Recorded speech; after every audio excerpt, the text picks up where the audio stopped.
Lizard Kings tonight in their inaugural season uniforms, circa 1995-96 season.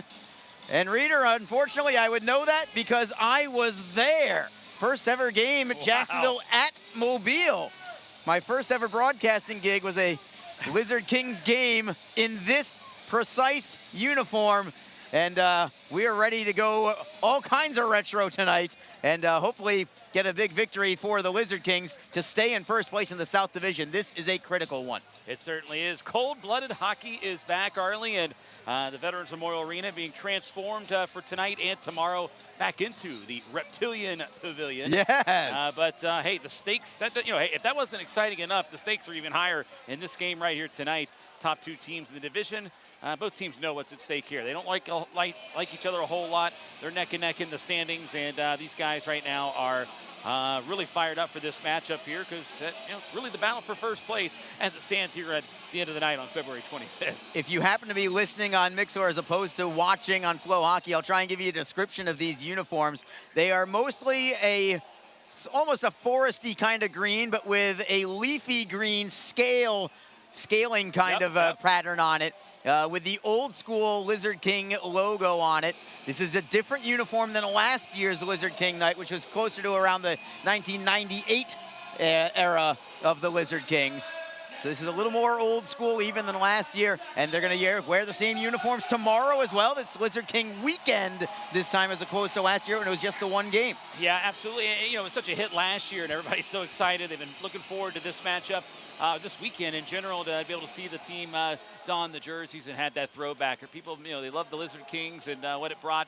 It's part of Jacksonville's hockey history and their first stint in the ECHL as far as Jacksonville hockey is concerned. But when you look at this weekend, I think the end game down the road is to build this thing up, get some alumni here, eventually get an alumni game. I think there's a lot of things that could be done with this if this continues to be a hit. And so far, the fans are still filing in right now, but people have been buzzing about this.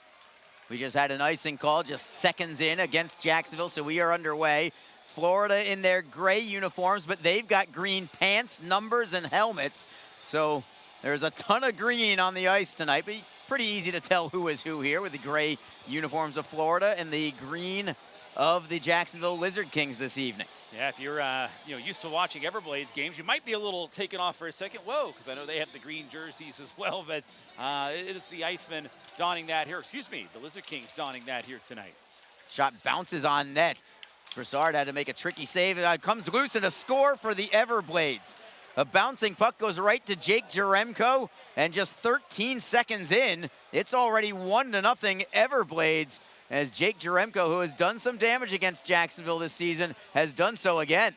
Okay, back to the Iceman jerseys, and no, obviously not the start the Iceman we're looking for here. Jaremko just wide open on that side, and just before that, Florida got a pretty good shot off that draw.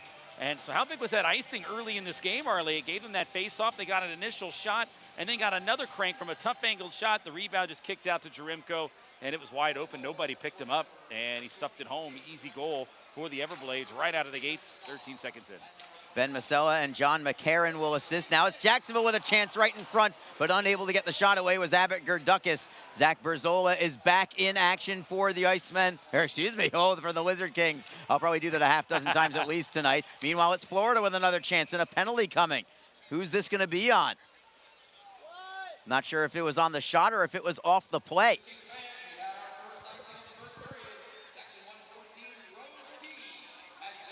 What's the call going to be? I think it's going to be on Florida off the puck. 2 minutes for high sticking, so a power play for the Lizard Kings. Down by 1 early. And it's going to be Dylan Vander Esch heading into the box for Florida, who's been playing much better as of late. The Lizard Kings sending out Abbott Gerdukis with Derek Lodermeyer and Brendan Harris up front. Gerdukis wins the draw. It's Brandon Fortunato at the blue line. He had 3 assists in Wednesday's victory. Seam pass for Jacksonville. Elmer with a shot. Save. Rebound is loose and a second save is made by Parker Gahagan. He is your starting goaltender tonight for Florida. So 2 chances for the Lizard Kings in the opening 10 seconds of this power play.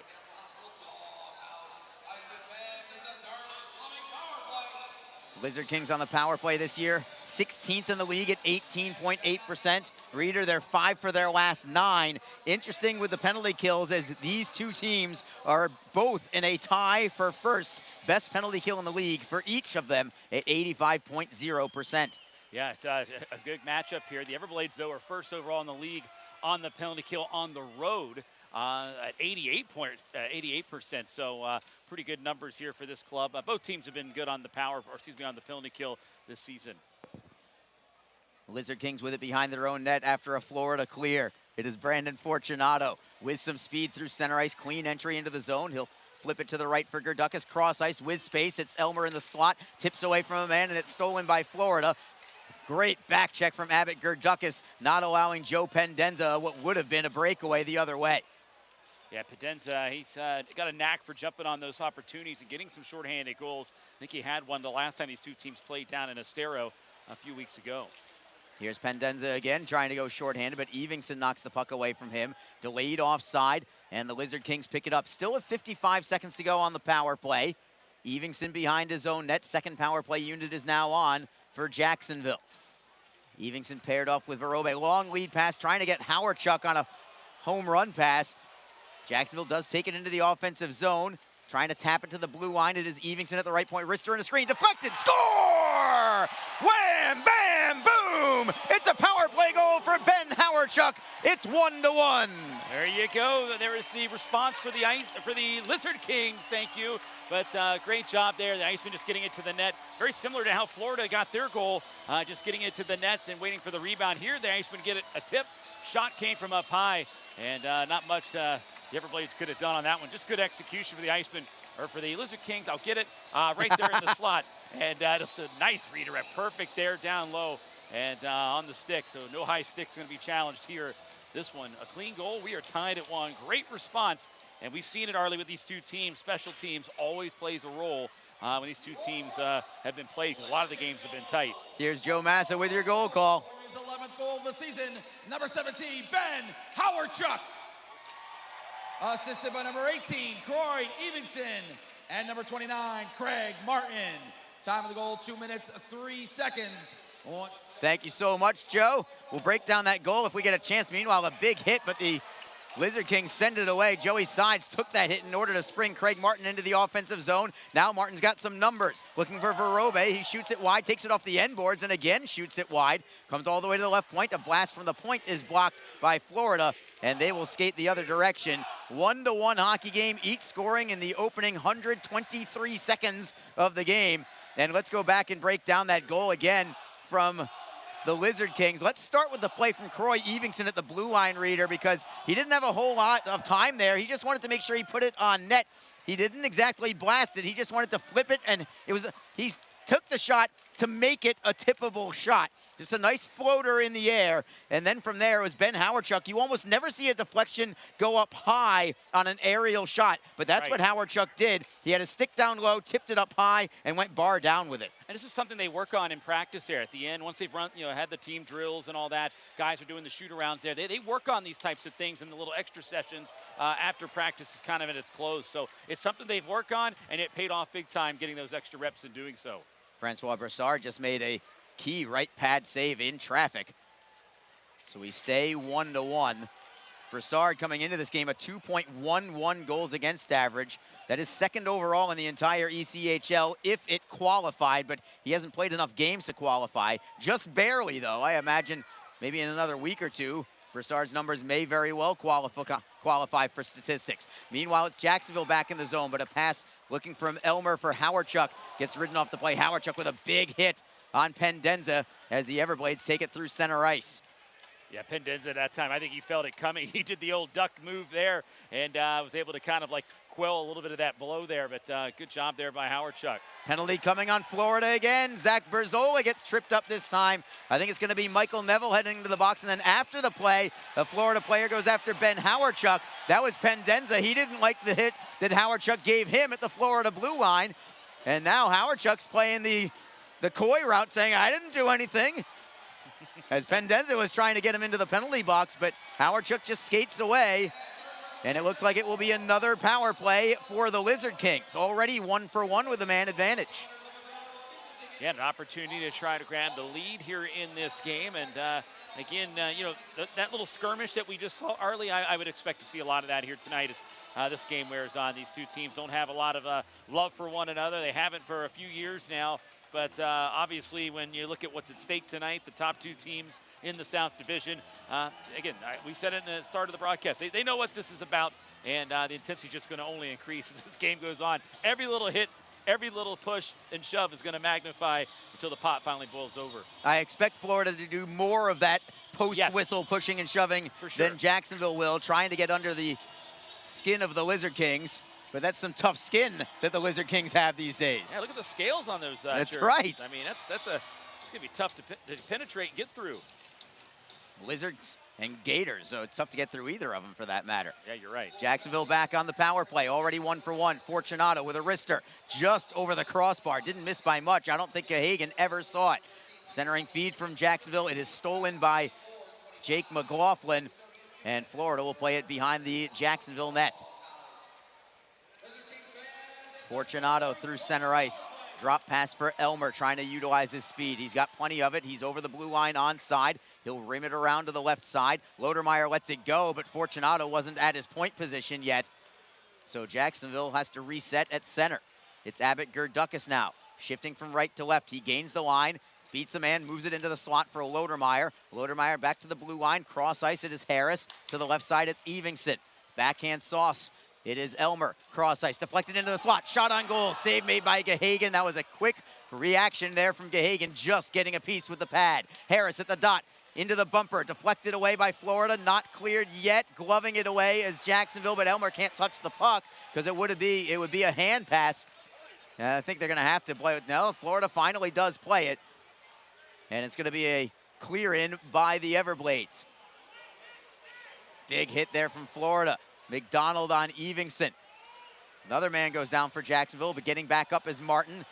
McDonald took him down as well. 33 seconds to go on the power play.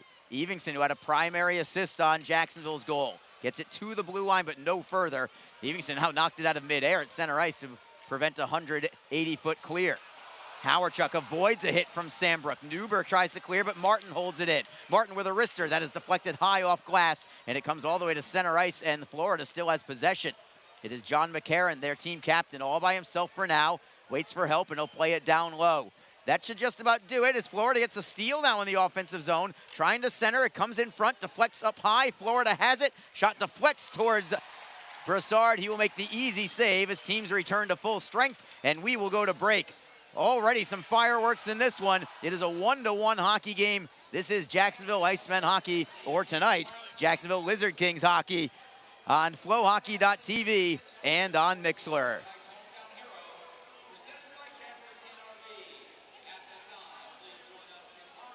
Tonight's game is brought to you by the ECHL, celebrating its 34th season of affordable family entertainment.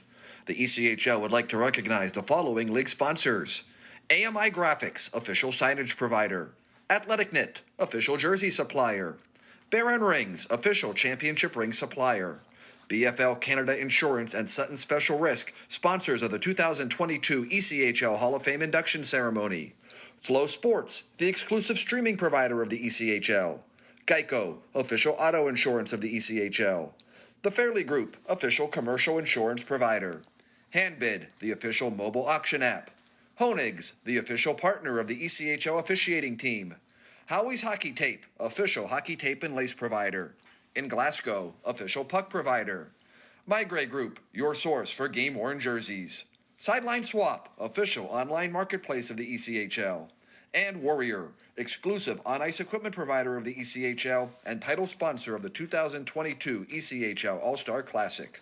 Catch all of the ECHL action live in high definition by logging on to flowhockey.tv. We are back. Jacksonville Lizard Kings hockey, cold-blooded hockey, returns for the weekend. Not just tonight, but tomorrow night at home against the Norfolk Admirals as well. We've got a spectacular start to this one. Great pace. It's a 1-1 hockey game. Jacksonville has already had a pair of power plays. They converted on the first of the two of them. Bauer Neudecker getting the nod tonight after being activated from the injured list. Neudecker on the ice with Joey Sides and Derek Lodermeyer. Play is in the offensive zone. Lodermeyer with a wrister. It goes wide to the stick side. Fortunato pinches in to tap it into the corner. Everblades take it from there. Long outlet pass on the tape of Blake Winicky. Winicky looking for Jaremko. It'll deflect behind the Jacksonville net. Bouncing puck now into the near side corner. Flipping it to the blue line are the Everblades. Shot deflects towards goal, but it's knocked away by Jacksonville. Not cleared yet, though. Ben Masella, who had been out injured for a while, but he's one of the best there is in the ECHL from the blue line. Masella into the high slot for Winicky. Florida has their top line on with Winicky, Jaremko, and McCarron. Now it's finally the Lizard Kings with a long home run pass. That's picked off by McLaughlin. McLaughlin setting up Ethan Zapula. First time we've heard him here in Jacksonville. Zapula in his 7th game for Florida. As the Lizard Kings, what a move there by Jake Elmer around a man. Crosses it to the left. Onside is Howardchuk, who has the Jacksonville goal. Howardchuk with a saucer pass for Verobe, but it's deflected by Florida. They'll skate in transition, but Jacksonville gets back defensively as Broussard makes an easy glove save, and he'll leave it behind the net for Giles. Elmer through center ice, 2-on-2. Elmer tries to beat his man wide. He's got him. Tries to sharp angle shot. I think that might have gone maybe off the mask, maybe off the post. It was hard to tell. But I think he had Gahagan leaning either way. It didn't go in, but man, that was close. Now Florida looks for a wraparound. Where is the puck? Just getting a piece of it is Broussard right at the post. He was able to go from the near side to the far side just in the nick of time to keep the Everblades away from a 2-1 lead. Yeah, he did. He was able to get the right pad there down and across. I wasn't certain if he did because the puck kind of disappeared, but he had it pinned. And great job there by Broussard on the wraparound attempt there by Florida. And keeps it a 1-1 game here and keeps that puck out. Great job. And for Broussard, not only to make the save, but keep that leg frozen against the post, because if you are any kind of uncertain, any kind of leg motion at all could have dislodged that puck and just moved it a couple of inches, and a couple of inches would have been the difference between scoring and not scoring there. Yeah, he really needed to sell that too to get the whistle too, because it would just taken one little poke by an Everblades player to potentially knock that one in as well, but got the whistle, showed that he had possession. Everblades bring it back behind the Jacksonville net. Big hit from Neville, a couple of big hits actually. The first one was on Harris, the second one on Pearl, but here come the Lizard Kings. Harris over the blue line, tossing it to the left for Evingson. Wrister and a save made by Gahagan just off the tip of his glove. Didn't look comfortable with that save. Harris now nearly got hogtied by Pendenza. McCallchuk tries to strip it free. Vlad McCallchuk for Jacksonville. Comes to the top of the blue line, leaving it for Derek Pearl. Pearl in front, deflected away. And then a big cross-check by LeBlanc on Harris. No call. Florida's going hard after Harris physically. Harris gets a shot away that is blocked out to center ice.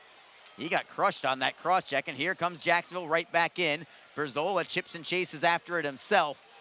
You can tell clearly that Florida's game has hit everything that moves tonight in a Lizard King uniform. It's McLaughlin leaving the puck for LeBlanc. LeBlanc for Blake Winicky. He'll move it wing to wing for McLaughlin. He has to track it down off the boards, and he gives it up to Jacksonville at center ice. And then a big hit from Joey Sides on McLaughlin in the process. And this is going to be, if it's going to be this kind of night, it's going to be a nasty kind of night. Just the way that the fans would want it, I think. Plays in the Jacksonville zone. Around the wall and out. Broussard does his own clear there. We're exactly at the midway point of period number 1. It's a 1-1 hockey game.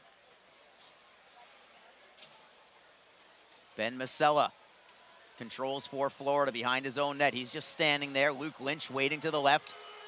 Fans getting restless as Masella finally moves it to center ice for Winicky, who will tap it into the Lizard King zone. Elmer tosses it to the left. It's Giles, cross ice for Gerdukas. Moving it ahead, tapped away and stolen by Florida's Ethan Zapula. Over the blue line come the Everblades. Perkovich with a wrister. That goes wide. Karam slowly into the far side half wall. Goes high into the air. Did it hit the netting? Yes, it did. And we will go to break. With 9:23 to go in period number 1, it stays as Jacksonville 1 and Florida 1.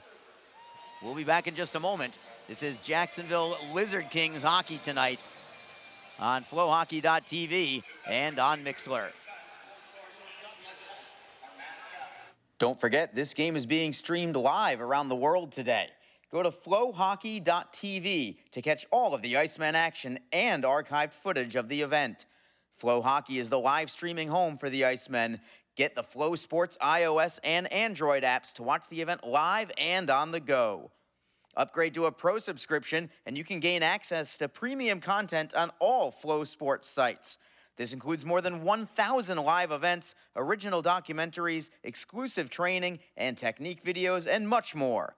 Follow Flow Hockey on Twitter, Facebook, Instagram, and YouTube to get the latest news and updates from the Icemen and other upcoming Flow Hockey events. FlowHockey.tv, the new streaming home of the Jacksonville Icemen and the ECHL. Best Bet Jacksonville and Orange Park are open and excited to bring you the best in poker, simulcast wagering, cocktails, sushi, and more. Visit bestbetjacks.com for more information. Best Bet. Experience the best. Face off in the Jacksonville zone. Great game just getting started. Just past the 10-minute mark of the first period. It's 1-1. Shots on goal, 6 for the Everblades, 5 for the Lizard Kings. Remember, they're not the Icemen this weekend. They are the Jacksonville Lizard Kings of 1995. Team that I believe made it all the way to the ECHL Kelly Cup Finals, if I'm not mistaken. And here comes Jacksonville. Over the blue line is Howardchuk onside, on his backhand, looking for Elmer. He'll take it behind the net off the end boards.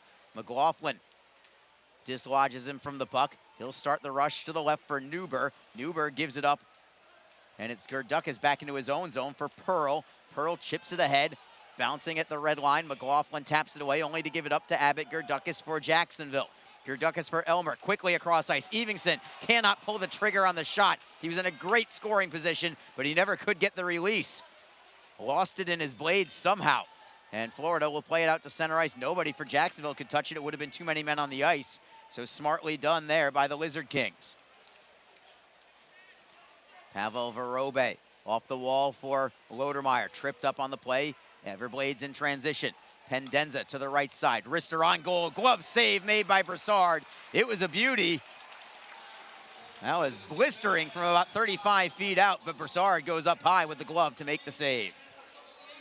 Farley, you mentioned the Jacksonville Lizard Kings, again, donning that first season jersey. First season was 95 to 96, and in that first year, they went 33, 29-0 with 8 shootout losses, but they did go to the finals. They lost in the finals, a team that was coached by Jeff Brubaker, the longtime coach, but they've had quite the coaching resume here in Jacksonville. Bruce Cassidy with the That's right. Boston Bruins was there, took over in 1997 and coached the team from 97 to 98, but wow, they had 5 seasons here.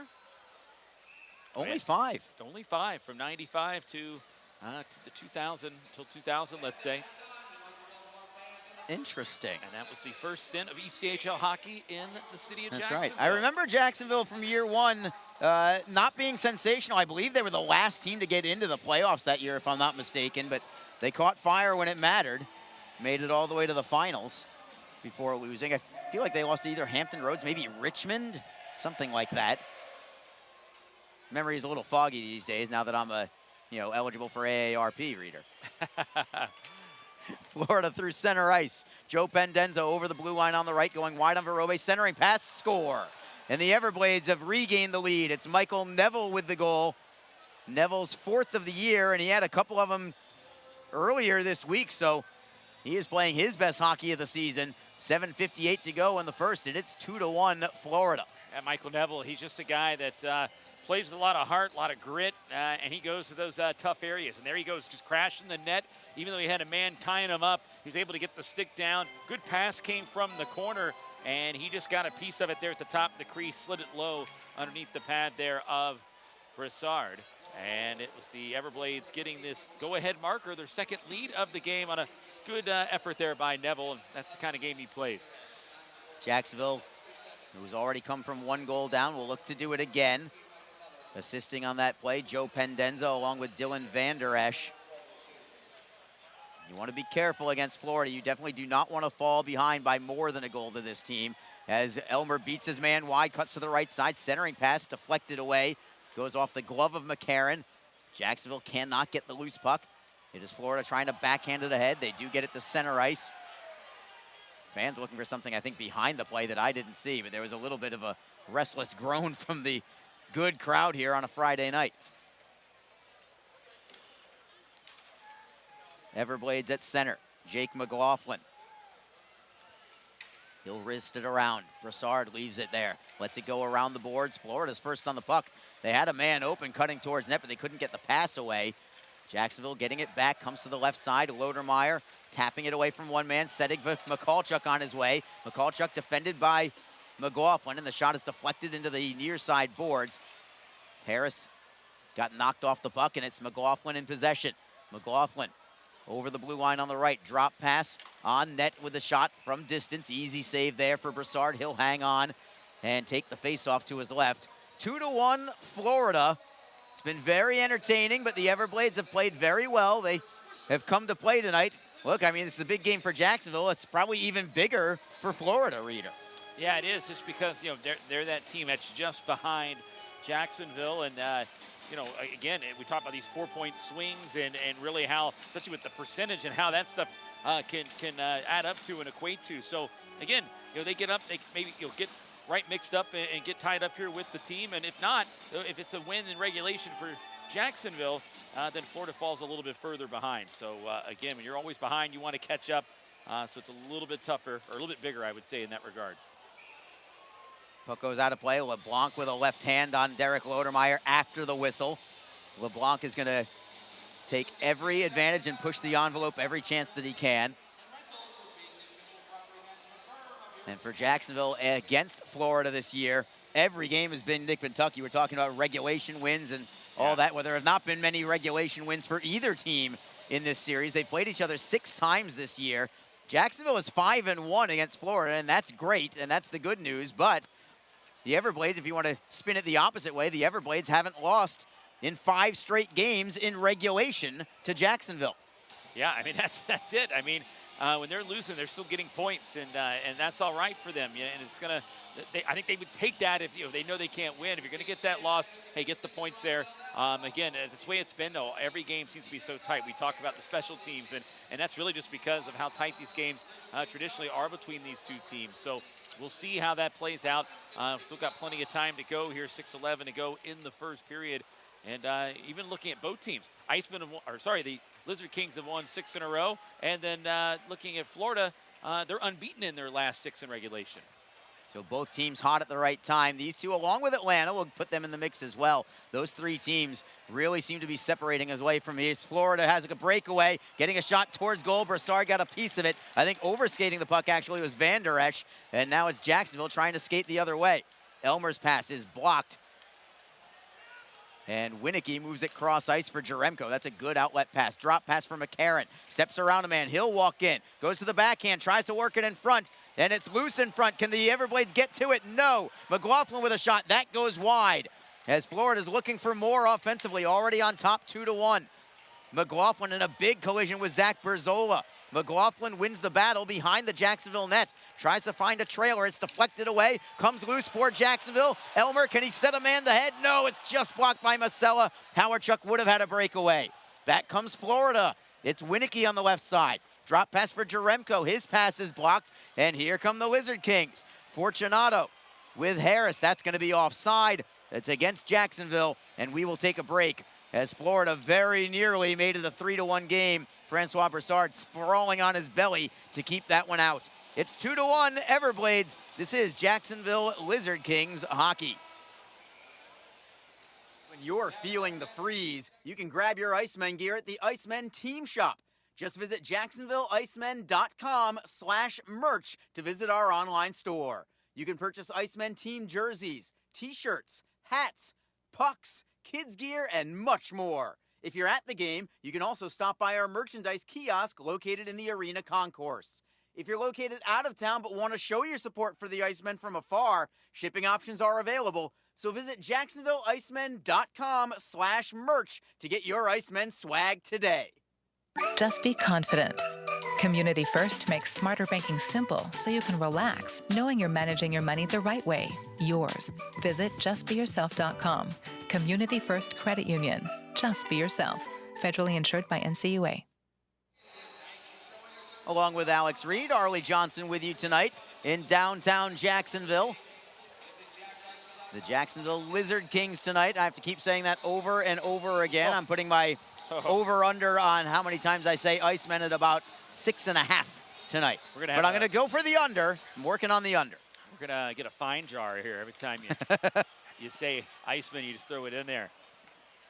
Florida with a 2-1 lead. They'll chip it in behind the Jacksonville net. Lizard Kings first on the puck. They can't clear it yet. Sandbrook now gives it up. Bouncing puck. Joey Sides tries to knock it away from a man. Jacksonville does get it to center ice, but they wanted more than that. They wanted an odd man rush. Florida is susceptible to those odd man rushes because they are so aggressive on the offensive side of things. But if you neutralize them that way, they are susceptible to some odd man rushes in the other direction. Has not worked out yet for the Lizard Kings, but they know that that is available out there. And it's, you know, if they're patient, those things will develop throughout the course of the contest. Everblades with the puck in their own zone. It's LeBlanc for Tyler Nanny. Nanny nearly gave it up. He'll drop it back for LeBlanc around the wall. Looking to redirect it out is Neville for Pendenza. Pendenza to the right side. They're going to say it's onside for Florida. Shot on goal and a right pad save made by Brassard. Rebound comes up high. It belongs to Jacksonville. Luke Lynch tries to go around LeBlanc. Big collision there. LeBlanc with a good physical play defensively. Not allowing any space for Luke Lynch. Jacksonville gets it back at their own zone now. It's Derek Pearl, who's been a pretty good addition, I think, for the Lizard Kings. Pearl clears it in. Gahagan out of his net to play it himself for Neville. Neville has the go-ahead goal in this first period. Jacksonville gets the steal. McCallchuk couldn't get a piece of it. It's going to be called icing against Jacksonville. And with 3:23 to go in period number 1, we'll have a face-off in the Lizard King zone. Coming up in the first intermission, we're going to have the ECHL Plays of the Week, brought to you by Andrew Smith of the Indy Fuel. We'll also keep you up to date on the scoreboard as well. See what is going on around the South Division, maybe around the entire league if we have time. Draws to Francois Brassard's left. Jacksonville wins it cleanly. McCallchuk trying to chop it away. He does get it to center. Loose on the left side. Jacksonville maintains control, and redirecting behind the net is Harris.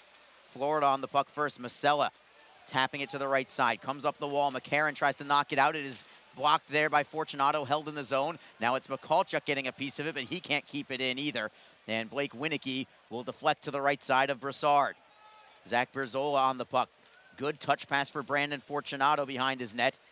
And the Lizard Kings with some time and space to break it out to center. Lodermeyer will softly knock it into the Florida end. Line change for the Lizard Kings. Masella just getting away from Elmer. Now it's loose at center ice, and the Lizard Kings get the steal. Gerdukas over the blue line. Touch pass for Howardchuk. Save is made by Gahagan with the right pad stick combination. Jacksonville holds it in the zone. Gerdukas will play it into the corner for Elmer. Elmer shifts away from a man, tries to do it again, loses the handle behind the net, and Florida takes over. It's Masella driving it off the glass and out to center. Berzola gives it up. Nathan Perkovich, who played for the Icemen briefly last year during the pandemic season. Perkovich gives it up. Jacksonville tries to clear out. They've got it at their own end. Zach Berzola stick handling to the red line before wristing it in cross corner. Gerdukas gives chase against Nanny. Nanny on the backhand, avoids the forecheck. Good work there by Florida's Tyler Nanny, going coast to coast, tries to get by everybody. Finally goes behind the Jacksonville net, and the Lizard Kings take over. 1:42 to go in the first period. It's 2-1 Florida. Craig Martin deflects in. It goes on goal, and Gahagan will take the face-off. And Jacksonville will get an offensive zone draw here. Florida's first goal of the game was on a face-off in the opening seconds. They scored off that draw. And again, we've talked about it over the course of the seasons really, multiple seasons, that, you know, sometimes it's just the little things that can be the difference in a contest. Maybe just a face-off win can result in a good play here. Yeah, it paid off that time for Florida early in the game, just 13 seconds. They had the 1-0 lead. That was following an icing whistle. And again, you're right, these offensive zone draws, they may not seem like it most of the time, like they're that effective, but they can be when executed perfectly. I mean, look at what Norfolk did on their power play on Wednesday. They were to win a draw and get a shot right off the ensuing shot. It's going to be a penalty on Jacksonville instead, though. It's going to be a high stick penalty against Luke Lynch. The whistle came late, but they're going to call it, I think, a 4-minute penalty. 4 minutes for high sticking. Joey Sides, rather, not Luke Lynch. And that hand came up very late from Sam Heidemann, the official, who's kind of looking at the back of the head of the Florida player who took the stick up high, and Michael Neville. He sold it probably a little bit there, because you're right, that arm came up a little late after the actual infraction. It's more of a reactionary, oh, something must have happened there kind of a situation. But 4-minute penalty here, chance for Florida to try to build on their lead. Again, the Jacksonville penalty kill is going to be tested here. They want to keep it a one-goal affair here when it's all said and done. Florida's power play 14th in the league at 19.2%. They have given up 14 shorthanded goals this year. They get a drive away, and Brassard makes the save. Nanny got the slapper from the top of the left circle. And so this is a critical moment in the game, late in the first period and carrying over into the second period. The Lizard Kings need to stay close.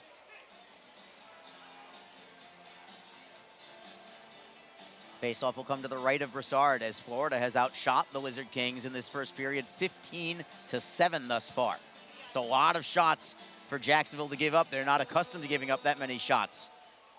Everblades win the draw. LeBlanc with a wrister. That's deflected into the corner. Evingson tries to golf it out. Got it away from one man. Not out yet. Loose puck belongs to Florida still. Perkovic able to hold it into the zone. Shifting away from Lynch. Feeds it to LeBlanc. To the left circle, it's Nanny.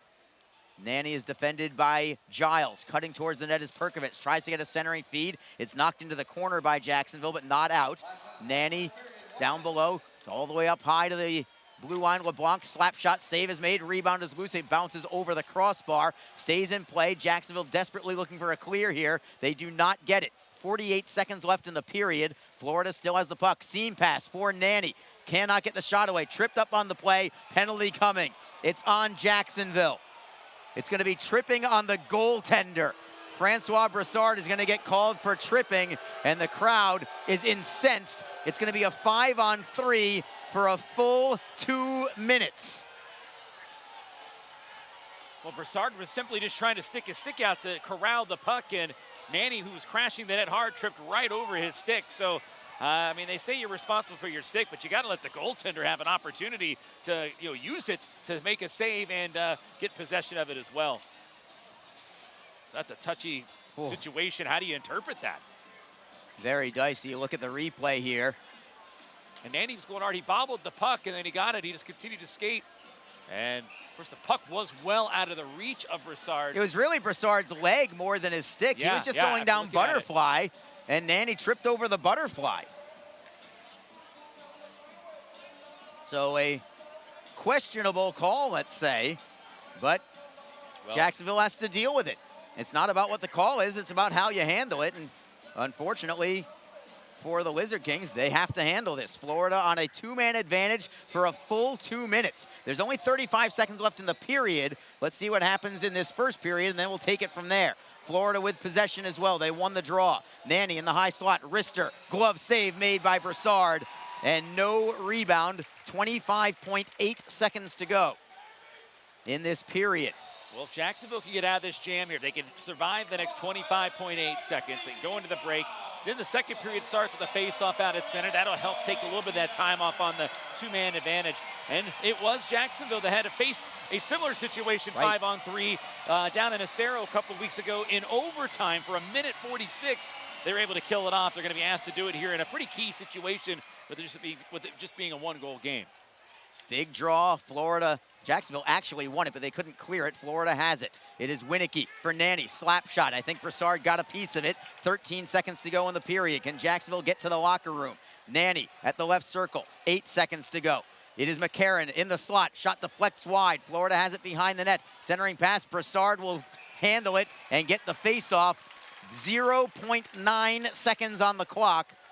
Still plenty of work left to be done, but the Lizard Kings are at least a second away from going into the locker room. You can't talk about it being a momentum builder yet, though, because there's so much work to be done on the other side. No, there is, but at least Jacksonville could go in and recollect their thoughts. And again, they'll start the second period with a center ice face-off, and that might be something they could try to take advantage of and get possession, stall the puck a little bit longer to get some of this 2-man advantage time down a little bit. Nothing develops from the final second on the clock. We will head to the locker room with the Jacksonville Lizard Kings trailing by 1. It's a 2-1 score. Florida has the lead, but I think even more important than that right now is the Everblades in a 5-on-3 situation for another minute 21 when the second period begins, and they've got a 5-on-4 power play after that for another minute and change more. Yeah. And, you know, for Jacksonville to be shorthanded like this, I mean, this is some special kind of stuff. If they can find a way to somehow come away unscathed, it is a massive if. But if they can, you could be talking about some serious momentum the other way. You can, and we'll see if Jacksonville's able to do that. That's your reward for killing off a lengthy 5-on-3 is more penalty kill time, right? So, you know, that's something they'll have to deal with here. But if they can survive it, it will be a big boost, because this is no doubt an opportunity for the Everblades to really get some separation here. Yes, it would be a 2-goal game, and depending when they score, maybe they can get a couple, but it's an opportunity for them to kind of pull away, and we know how good they are once they have the lead. And real quick, Arlie, just a little note. 18 shots on goal there for the Everblades. That is the most allowed by the Icemen this season in a period. The previous mark was 17, set back on January 14th of this year at Atlanta in that first period. So I remember Justin Kappenmeister, he was great in that first period. So that's Icemen, a lot of shots there, but again, a lot of it was 5-on-3 there towards the end. So for Jacksonville, it's not something you're accustomed to, giving up that many shots, and now they've got to try and play well in the second period, something that they have also struggled with a little bit as of late. But the first period is something they're typically great at. Maybe their tables turn a little bit, and we'll see if the Lizard Kings can come back with a great second period of their own, as the Jacksonville Lizard Kings are trailing by 1 after 1. We will take a break and return in a couple of minutes. We'll be back. This is Jacksonville Lizard Kings hockey, cold-blooded hockey tonight here in downtown Jacksonville on Mixlr and on flowhockey.tv. Tonight's game is brought to you by the ECHL, celebrating its 34th season of affordable family entertainment. The ECHL would like to recognize the following league sponsors: AMI Graphics, official signage provider; Athletic Knit, official jersey supplier; Baron Rings, official championship ring supplier; BFL Canada Insurance and Sutton Special Risk, sponsors of the 2022 ECHL Hall of Fame induction ceremony; Flow Sports, the exclusive streaming provider of the ECHL; Geico, official auto insurance of the ECHL; The Fairley Group, official commercial insurance provider; Handbid, the official mobile auction app; Honig's, the official partner of the ECHL officiating team; Howie's Hockey Tape, official hockey tape and lace provider; In Glasgow, official puck provider; My Grey Group, your source for game-worn jerseys; Sideline Swap, official online marketplace of the ECHL; and Warrior, exclusive on-ice equipment provider of the ECHL and title sponsor of the 2022 ECHL All-Star Classic. Catch all of the ECHL action live in high definition by logging on to flowhockey.tv. The Jacksonville Icemen offer discounted tickets for groups of 10 or more. Whether it's a company outing, a group from your school or church, or just a gathering of friends, the Icemen can help you set up a night of fun at a discounted cost. Other benefits include an intermission ride on the popular Fan Zam, a post-game group photo, or take a shot on net after the game. Ticket fundraisers are also available. For more information, contact the Icemen office at 904-602-PUCK. That's 904-602-7825, or visit us online at jacksiceman.com. Icemen Hockey, feel the freeze. Hi, everyone. This is Allie McDeal from the Best Bet Poker Rooms. Experience the popular Vegas-style game, Fortune Pai Gow Poker. Both locations are now playing face-up Pai Gow. It's more fun to play than ever. You could win up to $25,000 on a single $5 bet. Come play at either Best Bet location today. The Jacksonville Icemen are always looking to give back to the communities of North Florida. The team offers a ticket fundraising program that many local nonprofits and schools and charitable organizations can take advantage of. The program is simple. Your organization sells tickets to an Icemen home game, and a portion of each ticket purchase will go directly to your cause. This is a fun and easy way to raise money and gain exposure for your organization or school. For more information, contact the Icemen office at 904-602-PUCK. That's 904-602-7825, or log on to jacksiceman.com. NHL players have amazing talent, and some of the very best developed right here in the ECHL. Beagles in, he scores!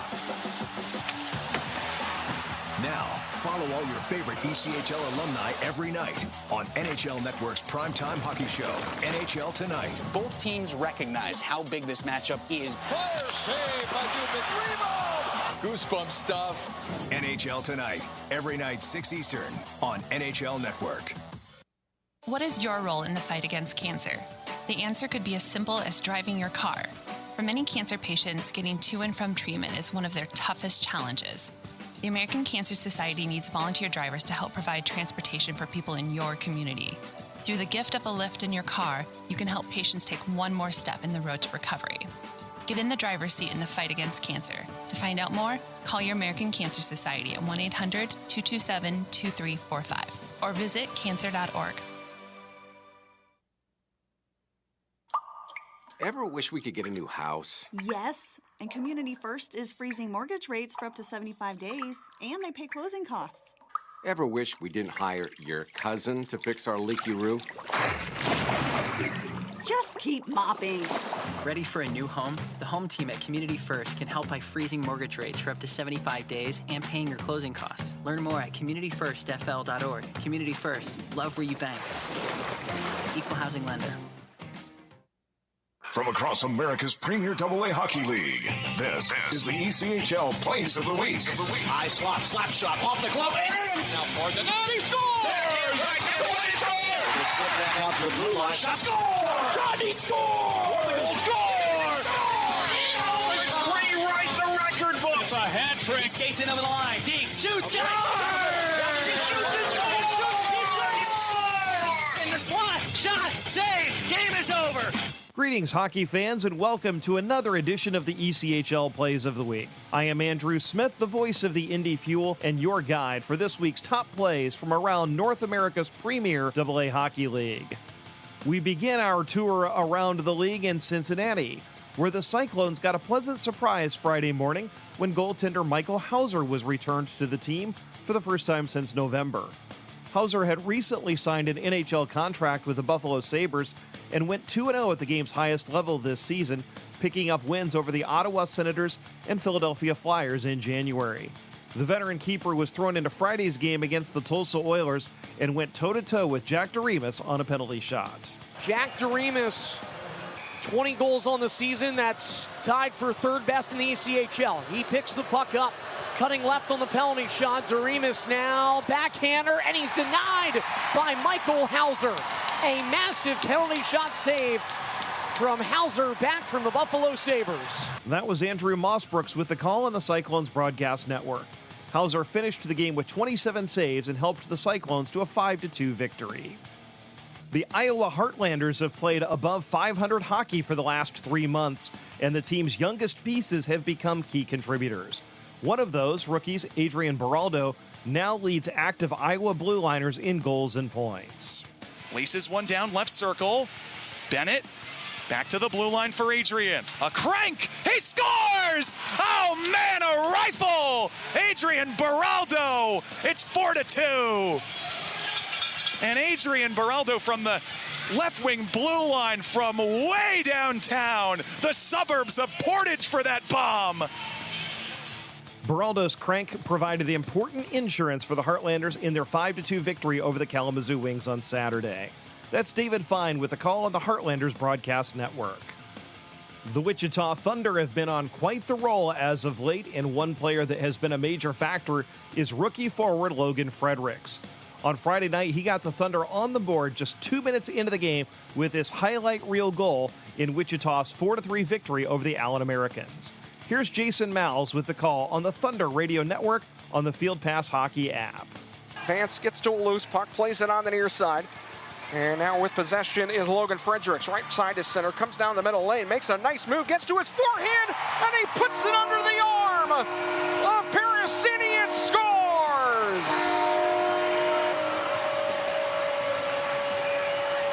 What a highlight reel goal there from Logan Fredericks. Skates past Chad Costello and put it to the far side, and he makes it 1-0 Wichita. Maine Mariners forward Connor Bleakley entered Sunday's game against Trois-Rivières with 99 career ECHL points, as his team looked to avoid a winless home weekend. Following tough losses on Friday and Saturday, 60 minutes were not enough to decide a winner on Sunday as the game advanced past regulation tied at 1. Midway through the overtime session, Bleakley chose the perfect time to hit his milestone. Bleakley into the zone, off for Heinem right side. Heinem drives in, Heinem to the front, couldn't get a shot away. Played it back up to Nate Callan now, getting overtime ice for the first time. Callan lets it roll off to Heinem on the far side. Tyler Heinem, Connor Bleakley scores!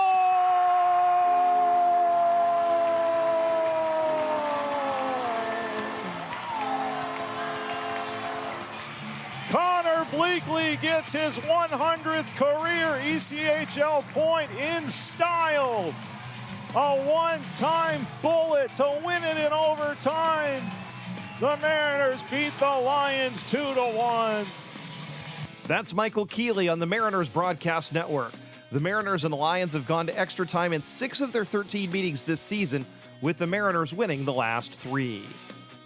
In his 16th professional season, Worcester Railers captain Jordan LaValle Smotherman is having a phenomenal campaign back in his home state, playing close to family and friends.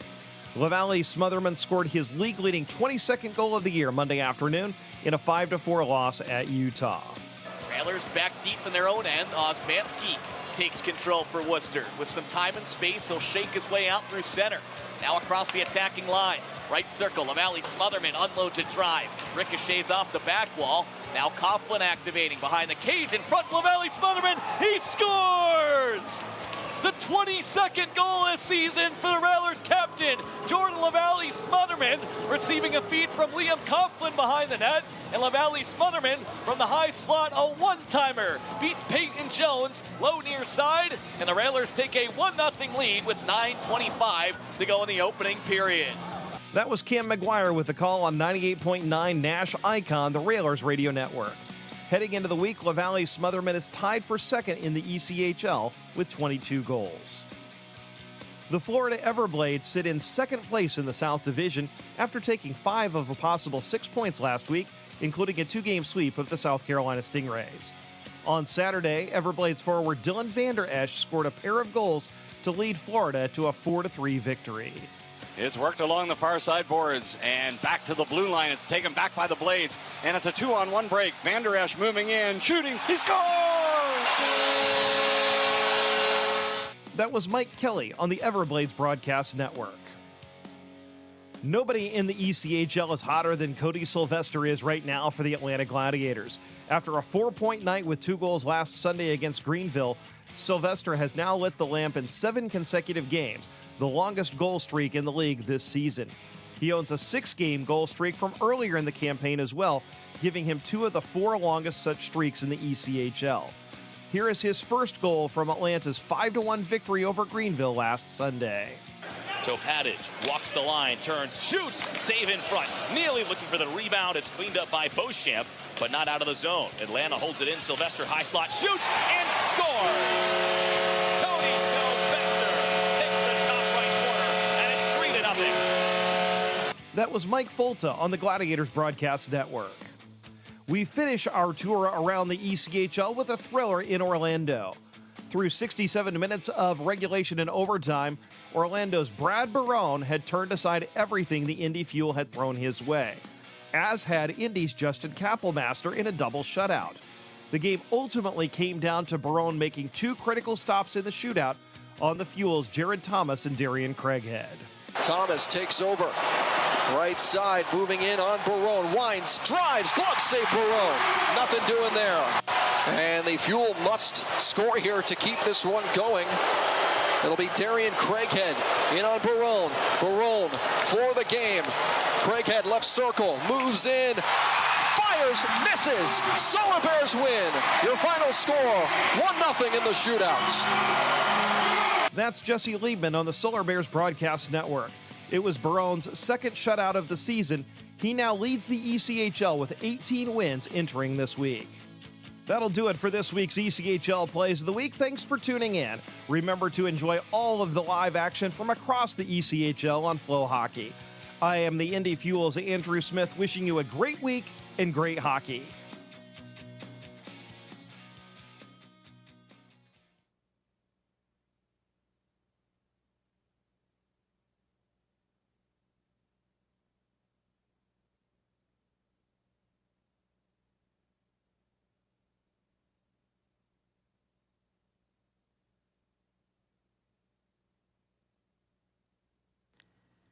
Don't forget, this game is being streamed live around the world today. Go to flowhockey.tv to catch all of the Iceman action and archived footage of the event. Flow Hockey is the live streaming home for the Icemen. Get the Flow Sports iOS and Android apps to watch the event live and on the go. Upgrade to a pro subscription and you can gain access to premium content on all Flow Sports sites. This includes more than 1,000 live events, original documentaries, exclusive training and technique videos, and much more. Follow Flow Hockey on Twitter, Facebook, Instagram, and YouTube to get the latest news and updates from the Icemen and other upcoming Flow Hockey events. Flowhockey.tv, the new streaming home of the Jacksonville Icemen and the ECHL. Best Bet Jacksonville and Orange Park are open and excited to bring you the best in poker, simulcast wagering, cocktails, sushi, and more. Visit bestbetjacks.com for more information. Best Bet. Experience the best. Just be in control. With free interest checking and great digital tools, Community First makes smarter banking simple. Add an account at justbeyourself.com. Community First Credit Union. Just be yourself. Federally insured by NCUA. Fans, when you're feeling the freeze, you can grab your Icemen gear at the Icemen Team Shop. Just visit jacksonvilleicemen.com/merch to visit our online store. You can purchase Icemen team jerseys, t-shirts, hats, pucks, kids gear, and much more. If you're at the game, you can also stop by our merchandise kiosk located in the arena concourse.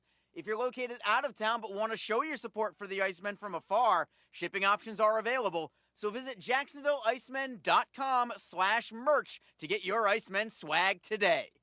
Just be confident.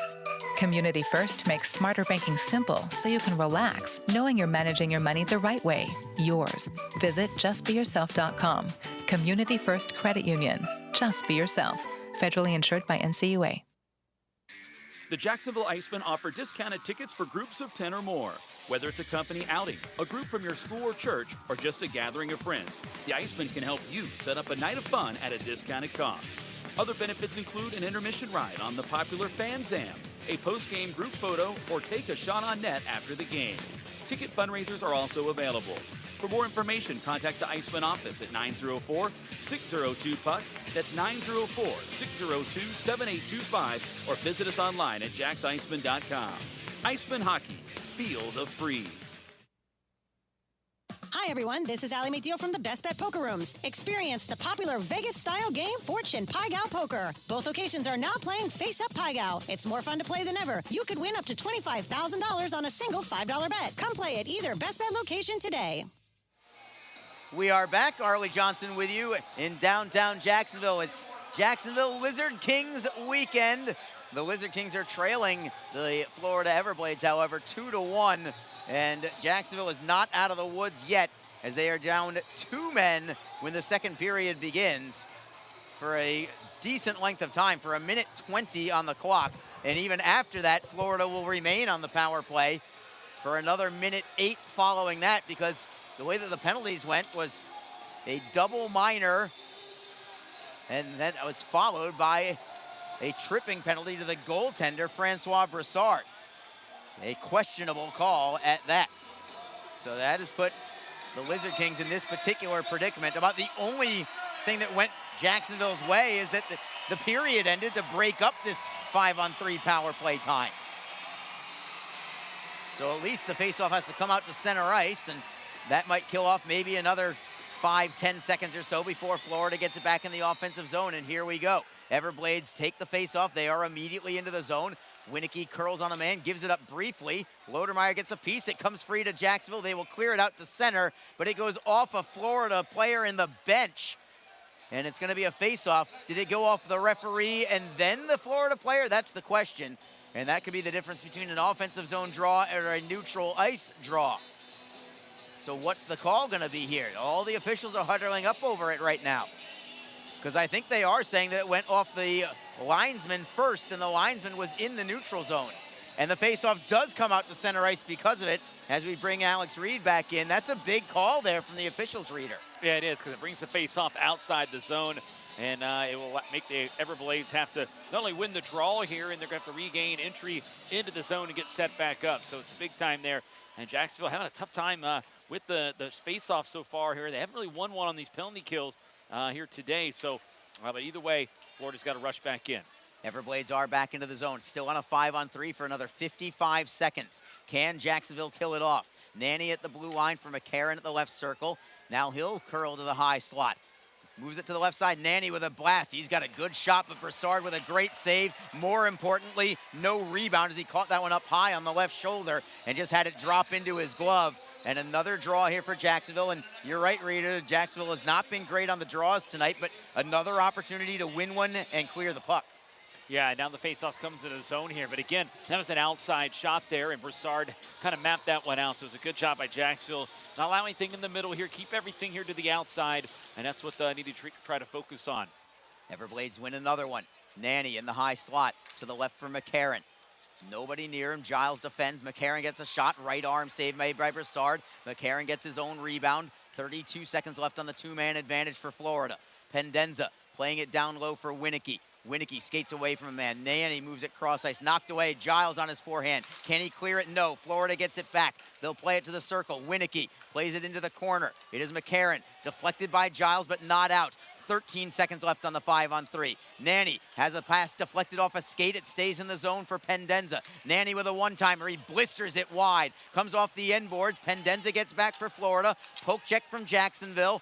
Winicky at the right circle to the blue line for Nanny. Jacksonville gets one man back, but they're still shorthanded for another minute 3. Everblades still with the puck. Giles defends. Goes into the McCarron. Left wing corner. He'll play it around the wall. Winicky can't get there. Nobody can get there. It comes all the way to center ice. Can Jacksonville get a line change? Yes, they do. Luke Lynch stays on the ice because he's the man who came out of the penalty box. So he will now penalty kill with Abbott Gerdukis. 41 seconds left on a 5-on-4 power play. Still work left to be done. Michael Neville over the blue line. Poke check by Fortunato. Loose for Lynch, who will play it off the glass, and it goes out of play.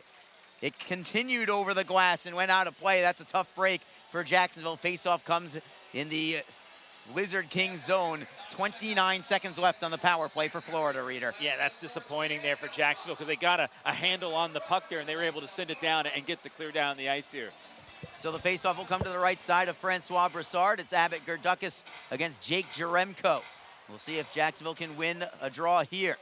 It trickles towards the blue line. Florida holds it in, knocking it out of the air. However, is Fortunato playing it behind the net for Evingson, just trying to kill some time, but the Everblades get it back. McLaughlin at the right point, wrister in a screen, blocked in front and cleared away by Fortunato. That should just about do it for the power play for Florida. They will be 0 for 3 on the power play. 7 seconds remaining on it. McLaughlin to the left side, tapped in by Jaremko. Fortunato is first on the puck. Teams are at full strength. Jacksonville tries to clear it out. They don't have it out yet. Now Fortunato moves it ahead, and the Icemen, there it is again, the Lizard Kings back at 5-on-5 as Jacksonville plays it around the boards into the Florida end. The Everblades playing it back out to center, and it's Jacksonville with a steal at the red line. Joey sides. Drop pass for Fortunato. Leaves it in the slot. Martin with a drive just over the crossbar. He got a lot of it. As Jacksonville gets a steal in the offensive zone, they'll keep it in. Gerdukis looking for a centering feed. It goes behind the net. Man's getting his stick held for the Lizard Kings, but no call. Comes to the blue line, bouncing puck. Giles handles it nicely and keeps it in the zone. Sharp angle shot. Gahagan makes the save, and the rebound is covered up by the glove of Gahagan. Beautifully done by the Jacksonville Lizard Kings, killing off 3 consecutive penalties against them, including 2 straight minutes of 5-on-3 shorthanded. Well, exactly, and you saw the momentum shift happen immediately there on the with the Icemen because the crowd kind of got into it. They knew what a big clear that was, and then a big kill that was, and then Jacksonville doing a good job responding and getting a shot down in on Gahagan, and then as Florida was trying to bring it out, a good back check. They picked the pocket, set up the play in the zone there. It kind of felt like a little bit of a shift in momentum, but again, the penalty kill for Jacksonville coming up big in a pivotal situation in a game here against the Everblades. Vlad Mikulchuk plays it underneath for Lodermeyer. Lizard Kings looking for the equalizer. Lodermeyer behind the Florida net, cuts it in front, moves it into the slot. Great save made by Gahagan. Getting the opportunity there was McCallchuck, but what a great response again from Jacksonville.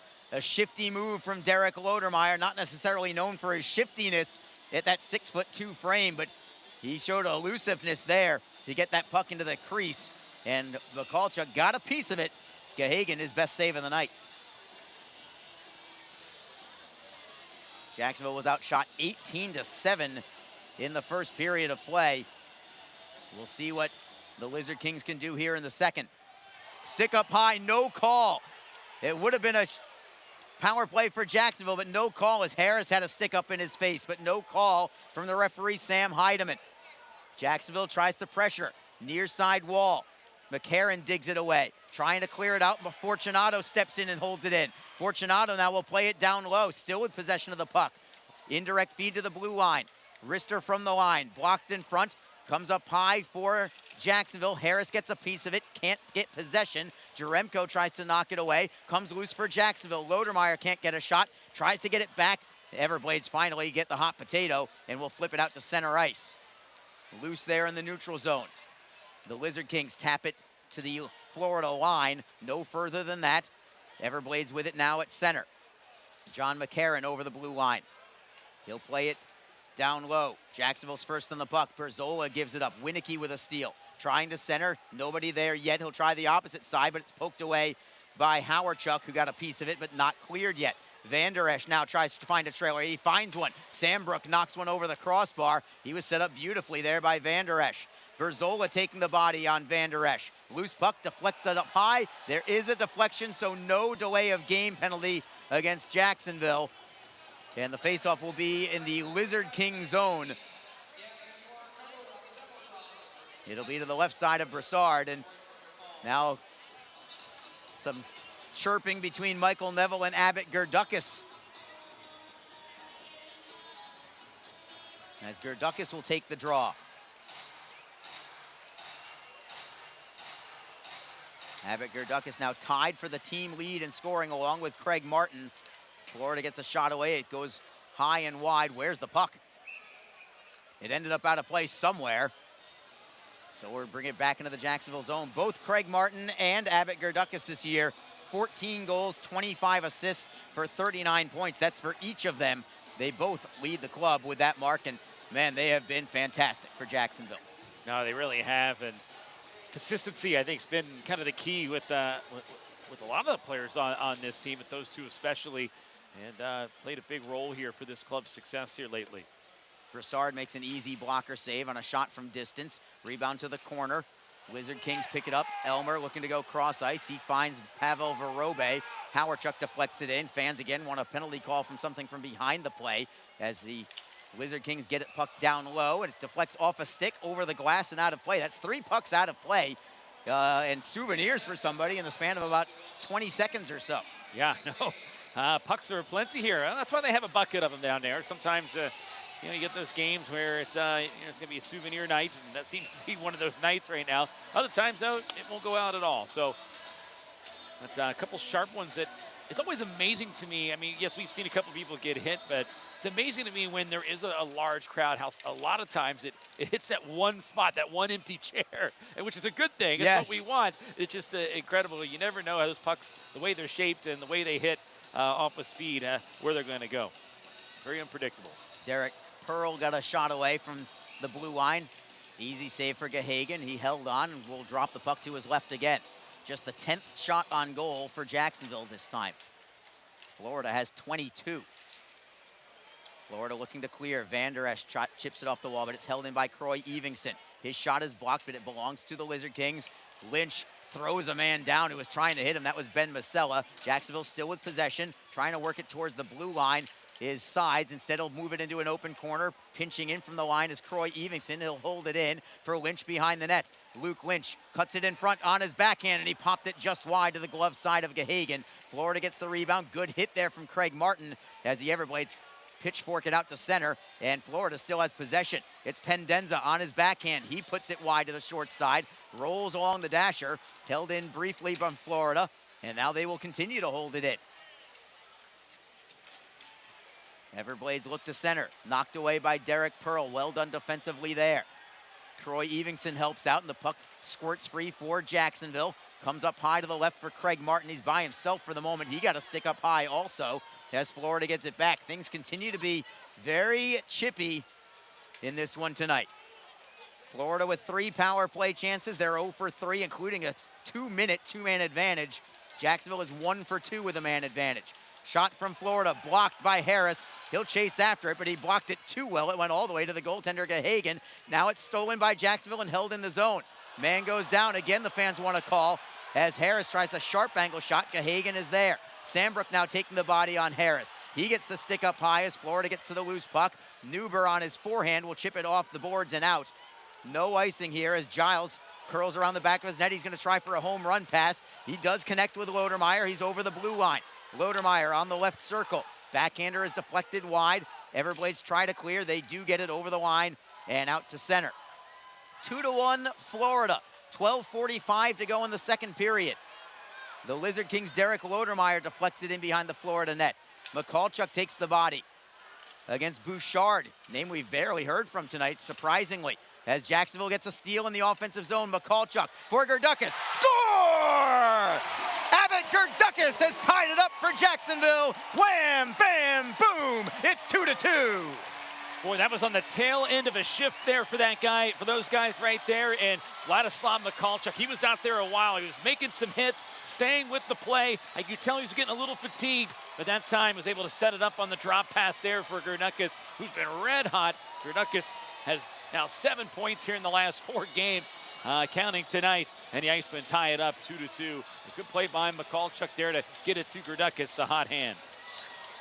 Time of the goal is going to be at 7:31, and Abbott Gerdukis with that goal now leads the team in points. We just talked about him being tied with Craig Martin, no longer. That's now 40 points on the year and 15 goals for Abbott Gerdukis. Here's the award-winning Joe Massa. Lizard King goal, scoring his 15th goal of the season, number 39, Abbott Gerdukis.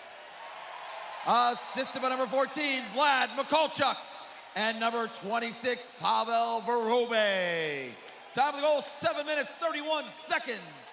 So the 2 men from Minsk get the assists. Yeah. And Jacksonville looking for more with some pressure in the offensive zone. Vlad Mikulchuk and Pavel Vorobey get the helpers on Gerdukis' 15th goal of the year. Florida now breaks out to center. They will play it behind the Jacksonville net in a crazy bounce, and it belongs to Florida. Jacksonville fortunate that that didn't become a scoring chance. Nanny from the blue line. Shot is blocked. It comes up high to Jacksonville. Here come the Lizard Kings. Ben Howarchuk loses control to Tyler Nanny. Nanny circles the back of his net, comes up the left side. Stolen by Jacksonville. In the zone, it is Martin. Looks to try and get away from him, and he still has it at the blue line. Skates away from Jaremko. Tries to leave it for Fortunato. Fortunato at the left circle. Down low for Sides. Sides looking to center. Can't do it. Keeps the puck, however. Sides comes all the way into the high slot. Got a shot away, but it's deflected into the corner. Great work here from Jacksonville. Penalty coming up. Centering feed deflects to the blue line. Fortunato with it. It's a delayed penalty. It's going to be a power play for Jacksonville. Finally, the touch comes from Florida, and it's the Lizard Kings with a power play and a chance to take their first lead of the game when we come back. 11:06 to go in the second period. Abbott Gerdukis has tied it up at 2. This is Jacksonville Lizard Kings hockey. Fans, when you're feeling the freeze, you can grab your Icemen gear at the Icemen Team Shop. Just visit jacksonvilleicemen.com/merch to visit our online store. You can purchase Icemen team jerseys, t-shirts, hats, pucks, kids gear, and much more. If you're at the game, you can also stop by our merchandise kiosk located in the arena concourse. If you're located out of town but want to show your support for the Icemen from afar, shipping options are available. So visit jacksonvilleicemen.com/merch to get your Icemen swag today. Just be confident. Community First makes smarter banking simple so you can relax knowing you're managing your money the right way, yours. Visit justbeyourself.com. Community First Credit Union. Just be yourself. Federally insured by NCUA. With Alex Reed, Arlie Johnson with you. Jacksonville Lizard Kings hockey tonight and tomorrow night as we go back to 1995. Yeah. It's a 2-2 hockey game. between the Lizard Kings and the Florida Everblades. Seesaw battle right now, Reader. Florida had most of the control in the first period, have some power plays to help out as well, but the Lizard Kings have really righted the ship. That penalty kill, 5-on-3, down for 2 solid minutes, and to kill that off, that has really given them a jump. Yeah, 2 games in a row against Florida. They've been able to do that. And the last time was in overtime. We highlighted that. The Icemen went on and won that game in a shootout. And we got a long way to go in this one, but that was key. It was a 1-goal game at that point.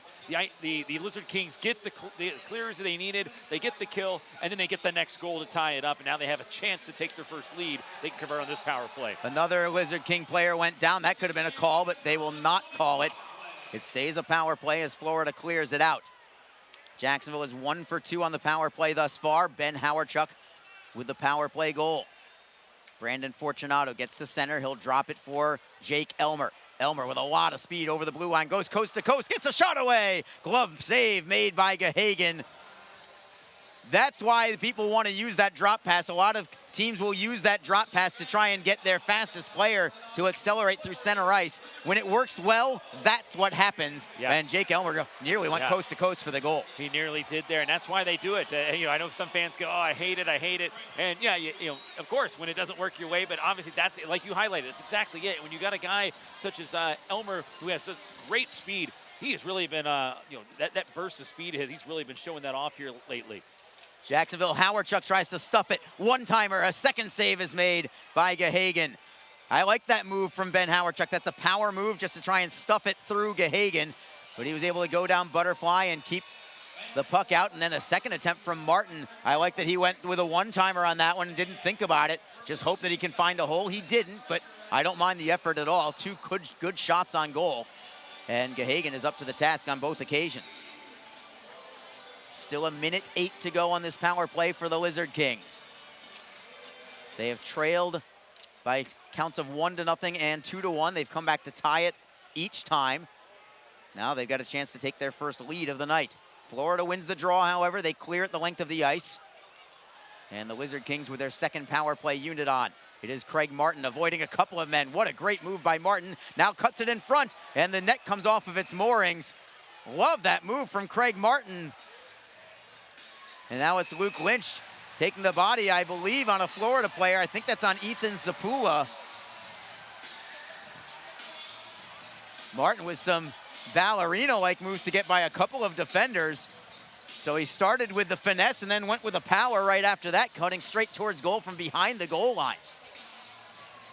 Just seems as if, Arlie, this Jacksonville team just been a little bit more energized here in this second period, really, since that penalty kill. Just an extra spring in their step. Now there's that burst. We saw so many times in that first period where Florida seemed to have that extra burst, that extra step, and it seems as if now Jacksonville is starting to be the team that's pushing through in that area here in this period, as we're now at the halfway point of regulation. Florida wins another face-off, and they will clear it out. One thing we can certainly give a clear advantage to thus far is the face-off percentage for the Everblades. Dangerous play for Jacksonville. Fortunato just got the puck away from his own defensive crease. And here come the Lizard Kings through center ice. Still time to go on the power play, but it's going to be offside against Jacksonville. I actually am thankful that that ended up being offside. Florida was just about to steal the puck and go the other direction. Yeah, Devil got a stick on it. He was going back the other way. I think he had Pendenza that would have gone with him. That might have been a 2-on-0, but it was an offside play. That was the correct call, and then the faceoff comes outside the zone. 24 seconds to go with a man advantage. Still some time here. Jacksonville can move it into the offensive end. Abbott Gerdukas, who just tied the game a few minutes ago, centers this line with Jake Elmer and Brendan Harris. Everblades win another draw. Sambrook turns and fires it out to center, but it's gloved there by Berzola, knocked away by Florida. Here they come shorthanded. Van Der Esch, left circle, wrister on net, save is made. Rebound belongs to Jacksonville behind their own cage. They still have 5 more seconds on a power play. It is Harris for Berzola, the former Everblade player. Berzola wrists it in. Gahagan will play it into the corner. Teams are back at 5-on-5. Jacksonville trying to get the possession in the offensive zone, but the Everblades will rim it around and try the near side.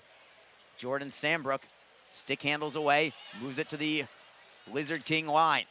8:48 to go in the second period. It's a 2-2 hockey game. Bauer Neudecker on the ice.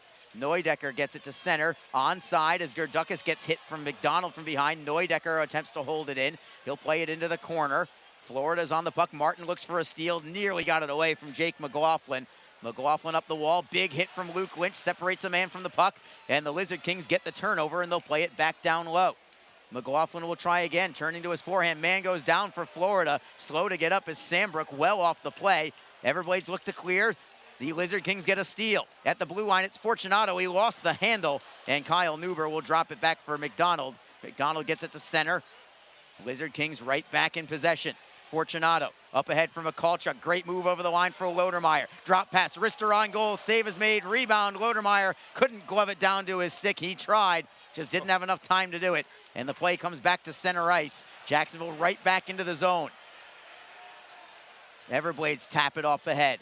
Comes to center. Neuber will forehand it in. Broussard will leave the puck there. He'll actually play it himself to center. Good work there. Lodermeyer tries to chip it in for Mikulchuk. Mikulchuk jumping around LeBlanc, but LeBlanc beats him to the puck. Lodermeyer now tries to get the steal. He got the pass away. It's deflected. Comes free for Harris. Tries to knock it in front. Lodermeyer was just out of his reach.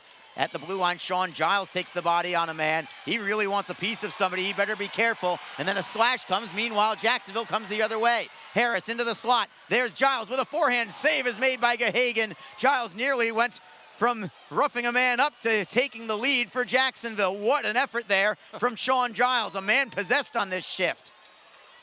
That was a great save from Gahagan. Stretch pass for Jacksonville. Elmer punches out. Comes loose for Howardchuk. Can he get a shot away? Gahagan from 20 feet away from his crease was able to make a save. Comes loose for Jacksonville. Another save made by Gahagan. Rebound for the Lizard Kings. It is Elmer all the way to the blue line. Stolen by Florida and cleared out. No icing on a deflection. Jacksonville gets it back. Elmer behind his own net, leaving the puck there for Evingson. Indirect feed. Howardchuk tried to deflect it away. Bottled up in the neutral zone. Gerdukas flips it into the Florida end with 6.5 to go in the second period. 2-2 hockey game. It's been a beauty of a game. Blake Winicky from the red line, backhanding in for Florida. Croy Evingson first on the puck. He'll rim it around. Florida nearly got the steal. Instead, it comes for Gerdukas. Gerdukas is forced a little deeper. And the Lizard Kings are forced to drive it off the glass and out. We'll take a break in the action. 6:11 to go in period number 2. It's Jacksonville 2, Florida 2. This is Jacksonville Lizard Kings hockey. Don't forget, this game is being streamed live around the world today. Go to flowhockey.tv to catch all of the Iceman action and archived footage of the event. Flow Hockey is the live streaming home for the Icemen. Get the Flow Sports iOS and Android apps to watch the event live and on the go. Upgrade to a pro subscription and you can gain access to premium content on all Flow Sports sites. This includes more than 1,000 live events, original documentaries, exclusive training and technique videos, and much more. Follow Flow Hockey on Twitter, Facebook, Instagram, and YouTube to get the latest news and updates from the Icemen and other upcoming Flow Hockey events. Flowhockey.tv, the new streaming home of the Jacksonville Icemen and the ECHL. Best Bet Jacksonville and Orange Park are open and excited to bring you the best in poker, simulcast wagering, cocktails, sushi, and more. Visit bestbetjacks.com for more information. Best Bet. Experience the best. It's a 2-2 hockey game. 6 minutes and change to go in the second period. Along with Alex Reed, this is Arlie Johnson with you. As the Jacksonville Lizard Kings trying to maintain first place in the South. And this season series continues to be tight as ever. Jacksonville 5-1 against Florida, but 4 of those wins were after regulation. The Lizard Kings have not beaten Florida in regulation since opening night in Florida. Then again, Florida's only beaten Jacksonville once, period, this year. That was here in Jacksonville to finish off a 3-game homestand. They have not been here since that game, in fact. I think that win they had here broke up a 9-game win streak, I think, here in this building against Florida. In this building, yes, I think you're right. Yeah, in this building, yes. Good nugget there, Reader. Jacksonville clears it out into the Florida end. going for the puck, looking for the turnover, and the Lizard Kings have it. Into the slot, comes free to the blue line. Fortunato drives it towards net, but it's deflected out of play. Fortunato had something to say to Cody McDonald after the whistle. And we're going to take another break in the action. Let's actually leave it right here, Reader. We just went to break, so we'll stick it out here and talk about the bounce back here from Jacksonville in this second period. You know, the equalizer from Abbott Gerdukas is one thing, but I think there's more to it than that. I think it really came down to that penalty kill from being 2 men down and being able to build some momentum off of that. I mean, this is a high-quality hockey game. These two teams are playing at an elite level, I think, right now, Reader.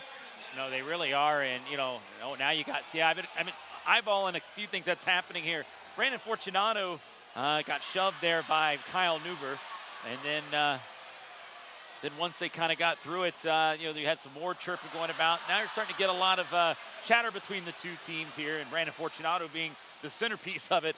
But this Florida team, so much bigger. And there's Kyle McKenzie up on the lookalike. Kyle McKenzie is serving as an assistant coach tonight. He's like, look at me, I'm there. I made the lookalike cam. Well, yeah, and they're getting a good crack out of it. I know that's Marty McFly, right? Yeah, I didn't catch who that was. Was it McFly? No, I think it was from the Charlie's Angels. I think it's anyway. Yeah, well, I can't remember the name. No, the character. We'll have to get on that. We'll see if we can get Gemstone Media on that to send us a note for the Kyle McKenzie lookalike there. Yeah. He's on the injured reserve list now. They put him on the full-on injured reserve, so he's going to be out for at least 2 weeks. One of the best Jacksonville defenders out there. Very smart player. Yeah, no, he really is. They're missing him right now, but he's kind of been playing injured here. He's been toughing it out, and he just needs a little bit of a rest here, but he'll be back. Sambrook and Lodermeyer hooked up with each other behind the play, and then Lodermeyer took the stick away from Sambrook well off the puck as we resume live play. Florida plays it behind the Jacksonville net. They have possession as well. Perkovic defended by Berzola. Indirect feed to the blue line. Sambrook with a wrister. Glove save is made by Broussard. Looked like it was in traffic, but he seemed to see it cleanly. And then it's Neuber going after Fortunato yet again. And at some point, Fortunato is going to say, look, enough is enough. Pick on somebody your own size here. He's loving it. He's chirping right back. Oh, and then Mikulchuk with a slash at somebody as well. That was Sambrook. And it continues to get a little nastier.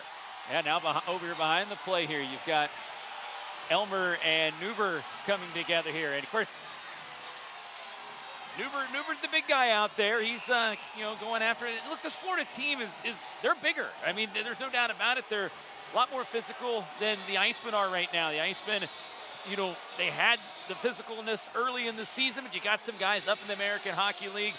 Jacob Friend, they're really taking advantage with him not here and some other key pieces that have been here. So, it's just one of those things where they're trying to take advantage of it a little bit, and that's just what they're going to do, and they're going to use it to their advantage, as they should. So the Icemen just have to kind of turn the other way and look the other way and just focus at the job at hand and the task at hand here, and let's try to get this go-ahead goal. Sam Heidemann had a chat with each head coach, Nick Luco for Jacksonville, Brad Ralph for Florida, but no penalties were called. Faceoff is in the Lizard King end, 5:02 to go in the second period. Jacksonville wins a faceoff, which is noteworthy tonight. And the Lizard Kings skate through center. It is Elmer trying to go coast to coast, taps it into the slot on the backhand. Shot from Gerdukas is deflected behind the net. Gerdukas gets it right back. Gerdukas has the game tying goal in this second period as Elmer gets pushed off the puck, and Florida will sweep it up the right side and out to center. Jacksonville back in control. Berzola drifting into his own zone. Leads it ahead, deflected puck belongs to Jacksonville. Gerdukas over the blue line. Elmer tries to keep the puck away from a man. Florida comes away with it at center ice. They may have a 3-on-2, but it's poke checked by Berzola, and that took the timing off of the odd man rush. Jacksonville gets the puck in their own zone. It is Berzola for Elmer. He'll just smartly drive it off the boards and out.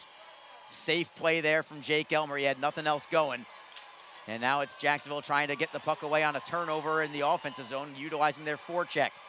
Craig Martin is in there. Florida with a long outlet pass. It's deflected. Look out, another one into the crowd.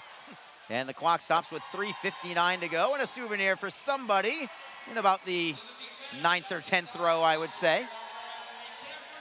Yeah, again, the pucks are plenty there. Puck sales are going to be they're going to be low tonight there at the merch stand. Yes. With the amount that are flying up into the stands here today. But 3:59 here to go, Arlie, and again, it's been a totally different period here for Jacksonville since they've killed off that penalty to start off the period. They've really been rejuvenated by that.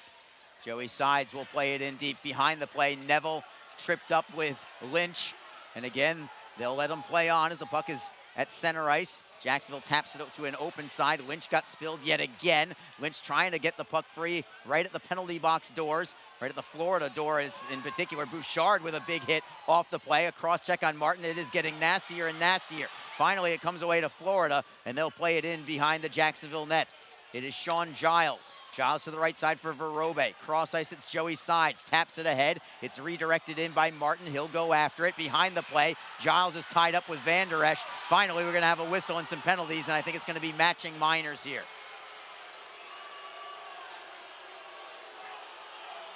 Crowd with a chorus of boos, but honestly, I think I'd be cheering that. I mean, it's not like it's going to be a power play there. They were both at fault. I think that's well done by Sean Giles. Even if you do go into the penalty box, I don't mind it. A little 4-on-4 play never hurt anybody. And I just like that Giles is in there sticking up for his boys. Well, and he'll do that, you know. And again, somebody's going to have to do it. The Icemen or the Lizard Kings going to need to find somebody here to try to step up here in these situations. We talked about it. You know, there's a little bit of a lack of that. But it's a team effort here. These guys they got each other's backs no matter what. And everybody's on board. So, you know, while Florida's playing this game right now, and they want to maybe take the penalties, if Jacksonville can look the other way, they might find themselves with more power plays. And if they want to go there, I know this team's got each other's back, you know, and they'll be able to answer the call. Faceoff will be in the offensive zone for the Lizard Kings. Brendan Harris at center. And I say at center specifically, I had a nice little chat with head coach Nick Luco pregame that he tried to use Harris at wing when he first acquired him, and then Harris finally told him, you know what, I've never played wing in my life. I'm just a centerman. And kind of caught Nick Luco off guard, like, oh, I didn't know that, so I'll put you at center. Yeah. And since then, he's really caught fire. And so we've got Brendan Harris, the pivot man. Harris has been so good in a Jacksonville uniform, 12 points in 14 games after only getting 1 assist in a half dozen games for the Wheeling Nailers prior to his acquisition. Well, Jacksonville's really hit on a few of these acquisitions here in the last month, and Harris certainly one of them.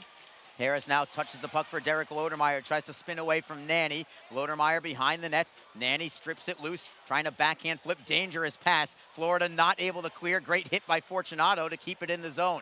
It is Berzola, right wing circle, tries a dangerous pass. It was blocked by Florida and cleared ahead. Here's John McCarron. McCarron over the blue line, backhand feed, knocked away, but it comes to Nanny, and a great save is made by Broussard, just getting enough with the blocker, maybe the paddle of his stick. And that keeps the puck out of the net and keeps it tied at 2. Maybe his best save of the night, although it happened so quick, it'd be hard to tell. Not exactly a flashy one, but a superb one just the same. Yeah, it was, and a necessary one as that puck kind of wandered across the ice there to Nanny, and Nanny got the shot off and forcing Broussard to make that save. So, again, that was a big play there. Didn't seem like there was too much to it, but it was an opportunity that presented itself for Florida. Everblades win the draw, slap shot, and another save made by Broussard. And it does go out of play once more. Broussard making the stick save that time and redirecting it over the glass. Shots on goal are now 26-20 in favor of the Everblades, but it was a much larger discrepancy going into this period. Florida outshot Jacksonville 18-7 in the first. Reader, as you said, that was a season high for shots allowed by Jacksonville in a period. Yeah, the Icemen are first in the league in shots allowed per game, so a little bit of an fewest allowed, that is. Yeah, anomaly period there. Yeah, fewest is allowed, let's say. Again, that was just something you don't see very often when those periods, but hats off to Florida. They came ready to play, and they were on the attack early. Now it's Florida, and another great save made by Broussard as Pendenza went from forehand to backhand. He tried to lift it over the pad of Broussard, but nothing doing there. Left pad save made by Broussard. He's made 3 dandies in this 4-on-4 situation. Yeah, he really has, and it'd be interesting now. This is the first time we've seen this 4-on-4 here, and seen if any one of these teams could take advantage of it, but Florida's had the best of the looks so far, forcing Broussard to make a couple of big saves, and that one right there by Pendenza, making a few deep moves there and nearly snuck it in, but Broussard had a handle on it and made the stop. Jacksonville wins the faceoff. They'll play it to center. Still 4-on-4 for another 42 seconds. Everblades deep in their own zone. It is Tyler Nanny. Nanny deeks to the inside, now loses the handle at the blue line. Stick goes flying, and Florida holds it in the zone because of it. Couple of men go down, but the Everblades still have possession. Shot from Pendenza goes wide as Martin has lost his stick, and the rebound comes way up high for Jacksonville. It's Lynch trying to use his speed around Blake Winicky. He's a forward playing defense. Centering feed for Jacksonville, faking, shooting. Off the post was Pavel Verobe as it got behind Gahagan, and Florida comes back the other direction. Pendenza against Fortunato. Fortunato defends beautifully, forcing Pendenza all the way back to center ice. What a move that was from Pavel Verobe, faking the shot before taking the shot. He opened the legs of Gahagan. He got it through the 5-hole, but he put it off the bar. Yeah, that would have been his fourth game in a row with a goal. He's riding a 3-game goal-scoring streak. The defenseman nearly got that one to go in, just missed. Jacksonville trying to pressure to keep the puck in the Florida zone, and they do. Final minute of play now in the second period. The Lizard Kings behind their Florida net. Lodermeyer tries to get the puck away from Michael Neville. Neville taking the body on Lodermeyer. It's tied up at the right wing corner. Mikulchuk helping out. Mikulchuk gets tripped on the play, no call. Mikulchuk now gets cross-checked from behind, but again will play on. But Mikulchuk sticks with it. Power move, and he put it just wide on the far side from a sharp angle. Evingston now pinches in. Great pressure here from Jacksonville in the final minute. Comes to the blue line for Brandon Fortunato. Fortunato, a backhand feed for Neudecker into the slot. It's Mikulchuk. He couldn't pull the trigger on a shot. 15 seconds to go in the period. Jacksonville still with possession. Fortunato, great move around one man. Tries to cut to the middle. He is triple teamed and forces the penalty. It's going to be on Florida. Clock stops with 6.4 seconds to go. What a phenomenal final shift here from Jacksonville to take the power play in the closing seconds. Yeah, Mikulchuk with a couple of good looks there, but Fortunato, boy, he is shifty. And again, when you get pressure, when you create that pressure, you create some situations where the opposing team's going to maybe commit a penalty. We saw it right there. They get a little bit tired there. They start reaching with their sticks. That's what happened in that situation. The Icemen are going to have this power play. But you do that when you can apply and establish yourself in the offensive zone and that type of pressure. Great job there by everyone on that shift. We'll see if Jacksonville can do anything in this final 6.4 seconds. You never know. If not, they'll have plenty of time on a power play going into the third period. Derek Lodermeyer on the draw for the Lizard Kings, trying to win it to the top of the circle to Abbott Gerdukas. Jake Elmer is around that area too. Brandon Fortunato is actually in deep along the slots. Florida wins the draw. They will clear it, and that will do it in the period. But no worries, Jacksonville has evened the score after being down 2-1 entering the second period of play, and they will have 1:54 of power play time to begin the third period. They have not led in this game yet, but they have been right there. This is a high-quality hockey game, and we've got a wonderful finish set in store for us, Reader. Yeah, no surprise. I mean, it's been like this with these two teams all season long. Well, why expect anything different here tonight? But it's been great. Everyone in attendance here has been entertained, and I think that second period kind of brought this crowd a little bit more alive. Just kind of felt like the Lizard Kings here were a little slow there in that first period. Maybe you know how it is when the Reptiles get on the cold. They're a little slower, but it heated up there after the out of the penalty kill, and they got going here. And boy, great period here for Jacksonville. And it's a 2-2 game. They did what they had to do. It's going to be a great finish, Arlie. I can't wait for this third period. Let's get this clock moving a little quicker now. Yeah, we're ready to go, no doubt about it. Let's go through the scoring from the beginning. Florida took the lead just 13 seconds into the game, remember, on an offensive zone faceoff, and they scored right off the bat. Jake Jaremko making it 1-0.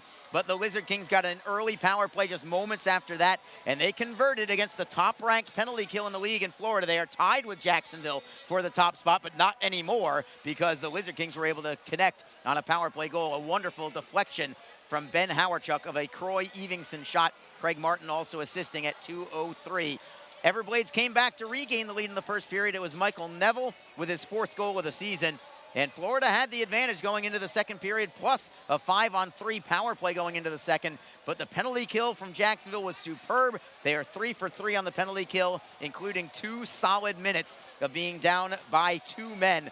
And the Lizard Kings got a jump from that and certainly got momentum. Ultimately, they got the game-tying goal as well. Abbott Gerdukis with his team-leading 15th of the season. Set up from the two men from Minsk, Vlad Mikulchuk and Belarus, Pavel right? Borove. Team Belarus yes. helping out with the apples on the Abbott Gerdukis shot. Jacksonville did outshoot Florida 14-9 in that second period. Overall, it's Florida with 27 shots, Jacksonville with 21. We will take a break and return in a couple minutes. When we come back, we're going to be joined by the one and only Barry Schickling and ECHL Week. It's a 2-2 hockey game between Jacksonville and Florida. This is Jacksonville Lizard Kings hockey.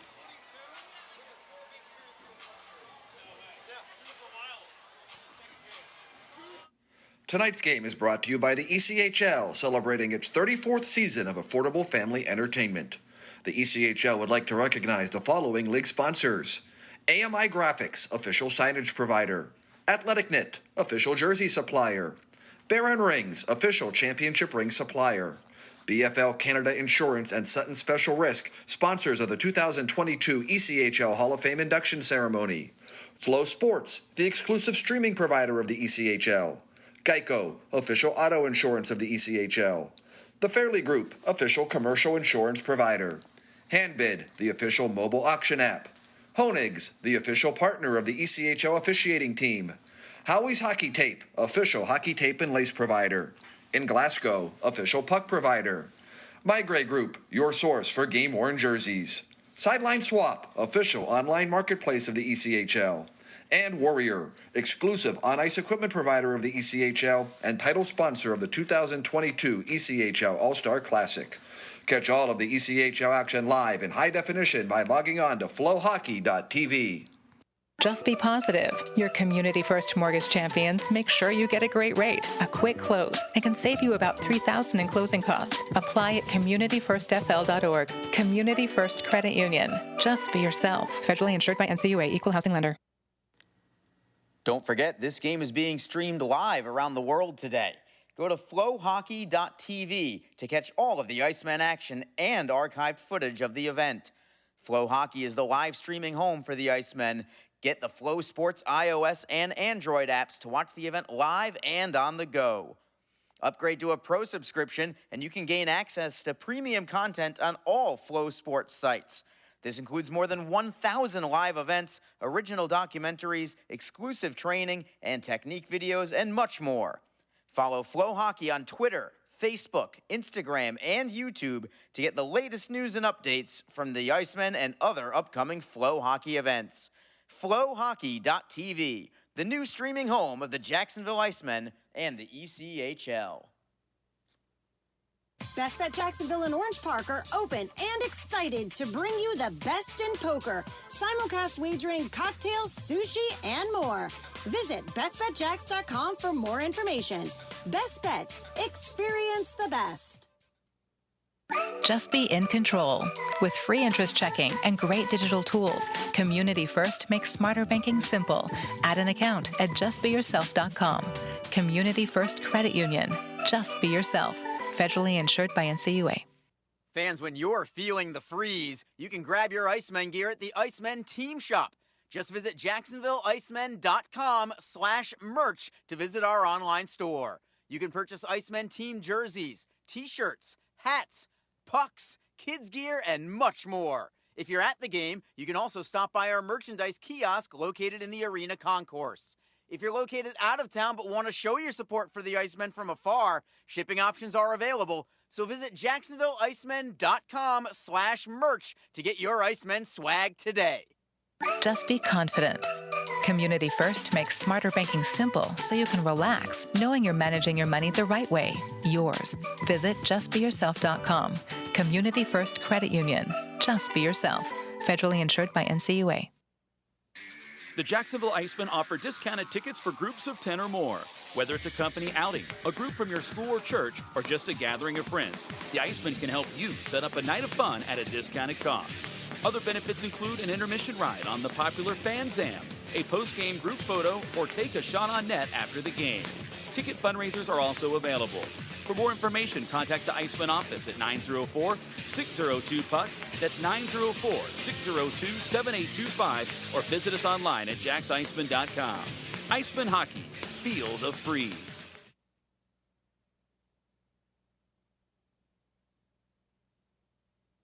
Playoff pictures coming into focus, sort of. One South Division team is making a late charge. Plus, a couple of Western Conference teams do battle right to the end. With 2 months left in the regular season, it's really getting serious. Find out how serious right now on ECHL Week.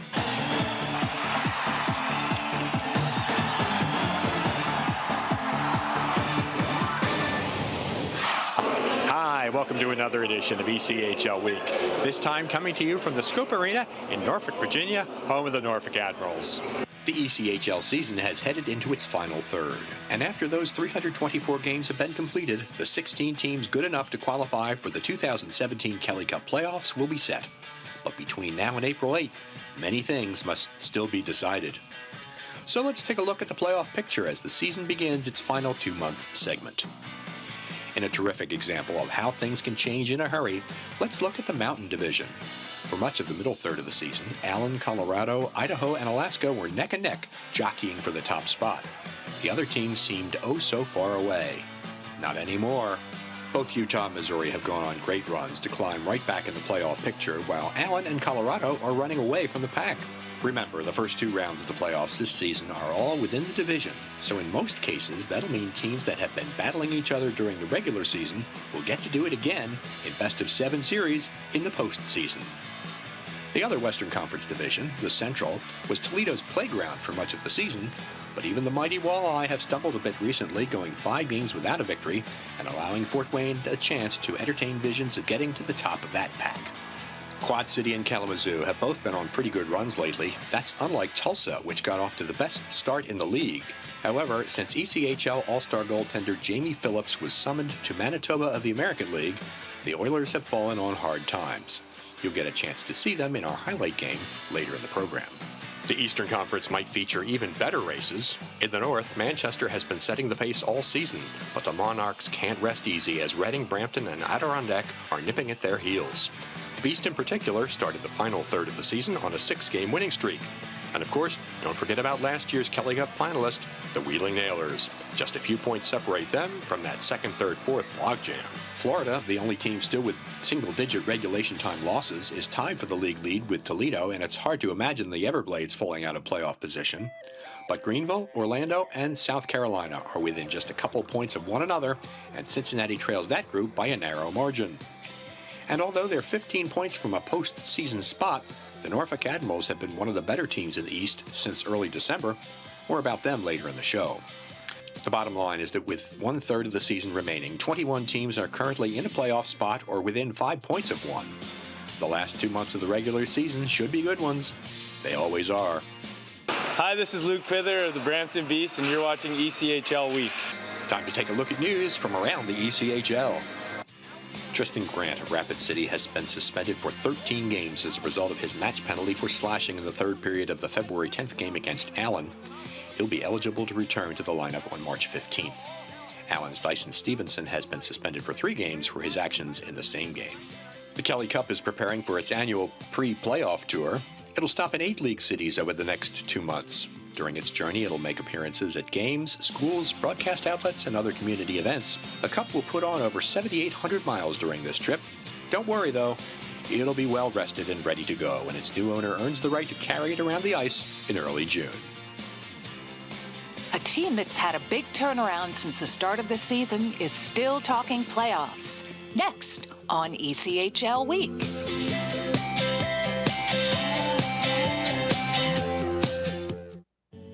I realize that I'm not perfect, but it all really started to change because you judge me for having a problem. No one is going to know that I need help. I need help. I know that no one is going to judge me for having a problem. I realize that I'm not perfect, but it all really started to change because you listen.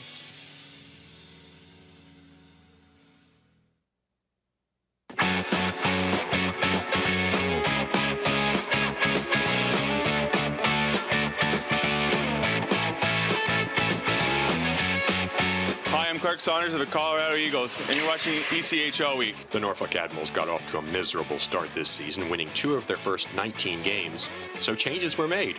Most of the team members from early in the season are gone, and a new architect, accepting his first ECHL coaching job, was brought in to right the ship. Robbie Fatorik is the only current ECHL coach who's also been a bench boss in the National Hockey League. Since that start, the Admirals are 16-13. Plus, they've established an ECHL mark for the longest shutout run. It's been quite a turnaround, and they've yet to give up on the playoff dream. Captain Brody DuPont. Oh, we're still there mathematically, so we all playing for a common goal, which is to make the playoffs. And we understand, the battle we have, the uphill battle, and we just got to string a lot of wins together and, play for pride and play for playoffs and play for each other. It's obviously something that's in the back of your head.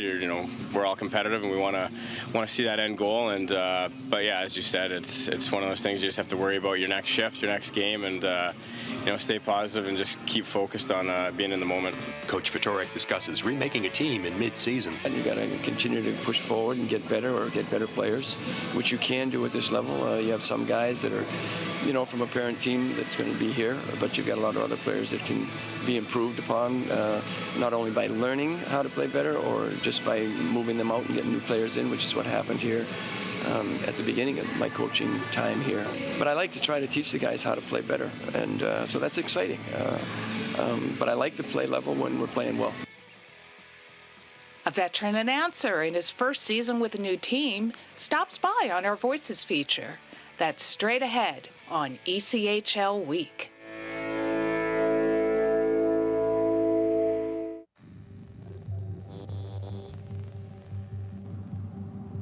What's the difference between a breakaway and getting caught? Between an odd man rush and being the odd man out? Gaining an extra second. Be ahead of the game.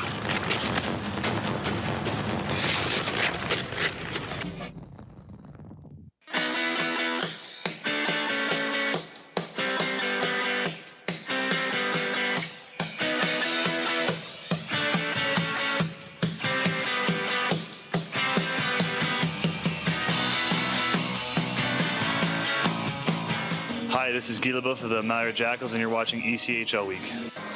It's a great view of the game from the top row at Scope. Now here's an even better view of our highlight game of the week. Now we get a fight inside the Oilers zone. Joseph White was jumped as he came out of the box by Jacob Doty. So it'll be Doty and Joseph White. Doty hammering away, and Joseph White down on the ice now. Now we got another one in front of the Missouri bench as this will boil over. Courtney's straddling the bench, thinking about jumping into this, which would not be smart for Courtney, but Paquette is not happy because he just saw Courtney stub it was Tyler Elbrecht and Reed Halabi. Courtney pressured by Ladd, who lifts it up the wall. Obakowski holds the zone, chips it on goal, one hops. Stevens wraps it on goal, off a skate, they score. Comes all the way down in the Missouri zone. The Mavericks will have to regroup there as Riley Obakowski will scoop up the puck. Ognev chases, forces a turnover, in front of Chance, back into, they score! Christoph Woloncet! Picked up and carried out by Kessie. Kessie skates into the right circle, cuts to the net, has it poke check, now in front of Chance, backdoor, Kessie scores! Kessie gives the Oilers their first lead of the weekend. Mavericks chip it into the Tulsa zone, good play by Elo, walks in, scores! Here's Matt Finn. Into the Oilers zone, poke checked by Drapluck. Finn gets it back though, drops it off to Carzo, centered into the slot. Elo, right circle, scores. Cunningham D-to-D for Garrett Haar. Walks into the right circle, he fires, that's blocked. Back to Cunningham in the left circle, finds Fawcett, Wade shoots and a save. Rebound, loose, they score! Danik Paquette ties the game. Haar gets back, finds Murphy in the corner. Darcy Murphy feeds it out front. He had Fawcett cutting, couldn't connect, and here come the Mavericks. 1:09 left, it's Dane Fox into the Tulsa zone, shoots, he scores! Dane Fox shoots it into the top corner over the glove of Stevens. The men behind the microphones, voices of the ECHL. Today, Terry Ficcarelli of the Indy Fuel.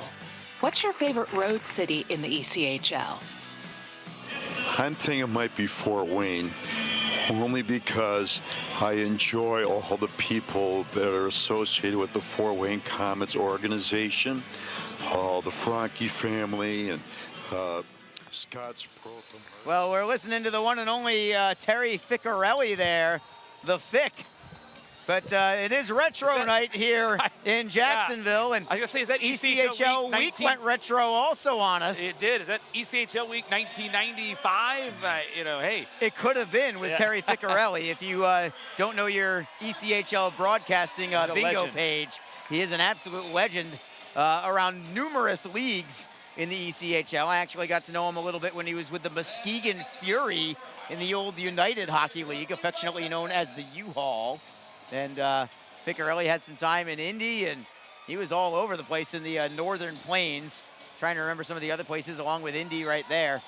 But an absolute legend, and somehow we ended up with the retro ECHL week. Well, and Terry Ficcarelli, he was, I believe at one point, a broadcaster for the Evansville Icemen for a very brief stint. So he's got some Iceman ties, not so much the Jacksonville Icemen, but the Evansville version of the Icemen.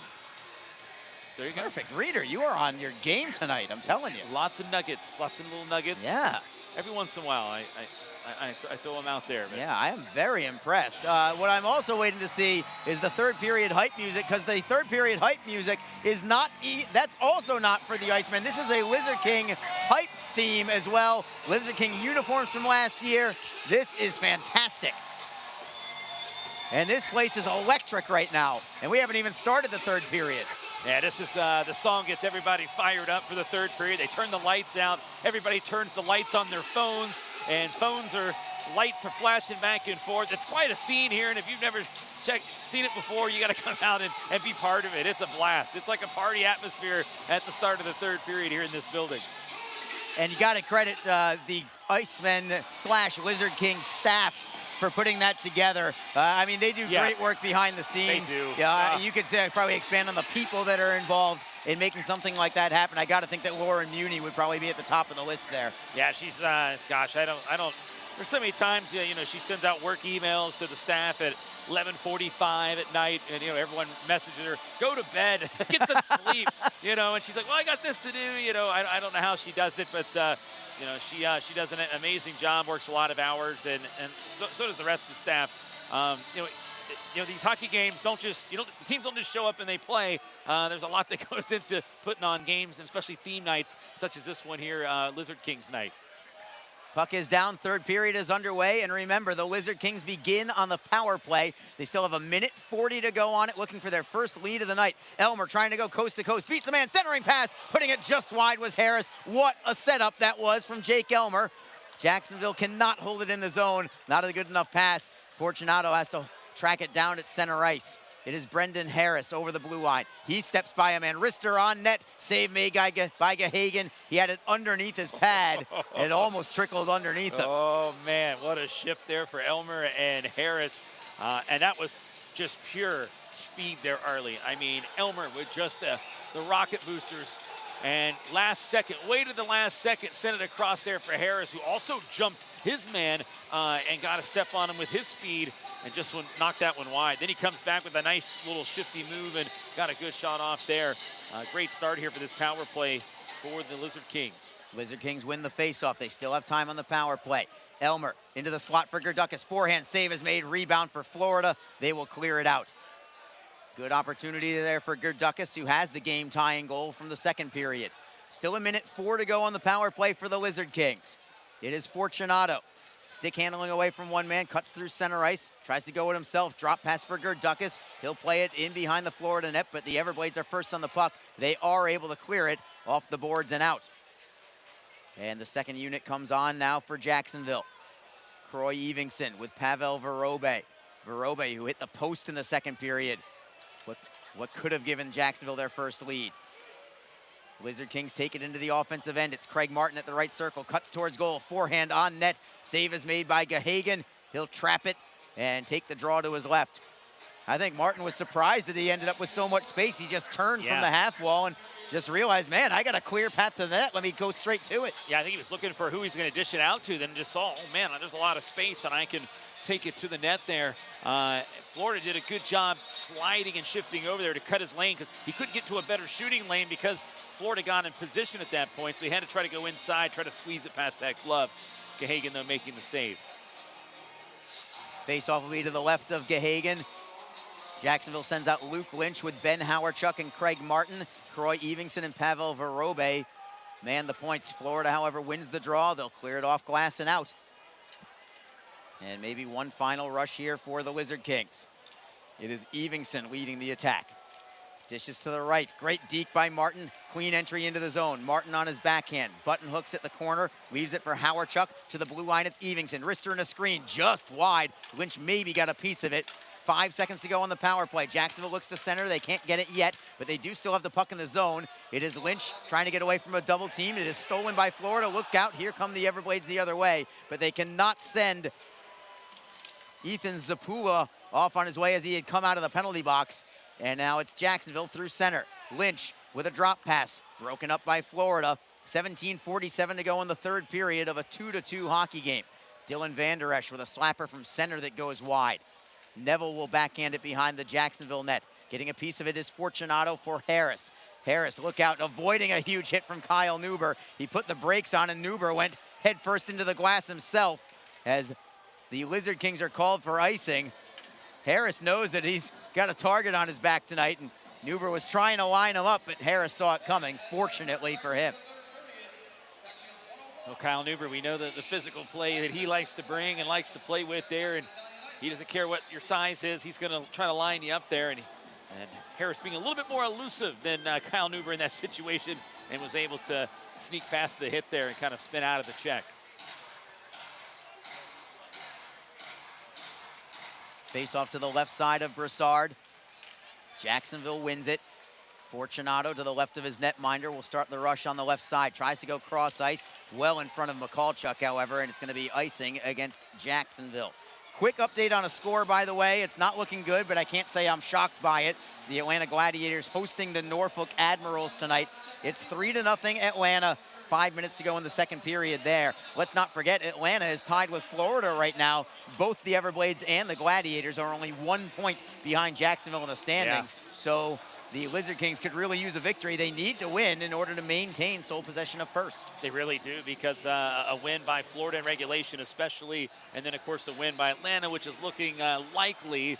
Who knows, still time there, but certainly would make a little shift there in the standings from that point perspective. And how about the schedule maker handing it to Norfolk, as they were here in Jacksonville on Wednesday, in Atlanta tonight, and they come right back to Jacksonville tomorrow night. I don't know how that happened, but it's unbelievable. It's not the way you draw it up.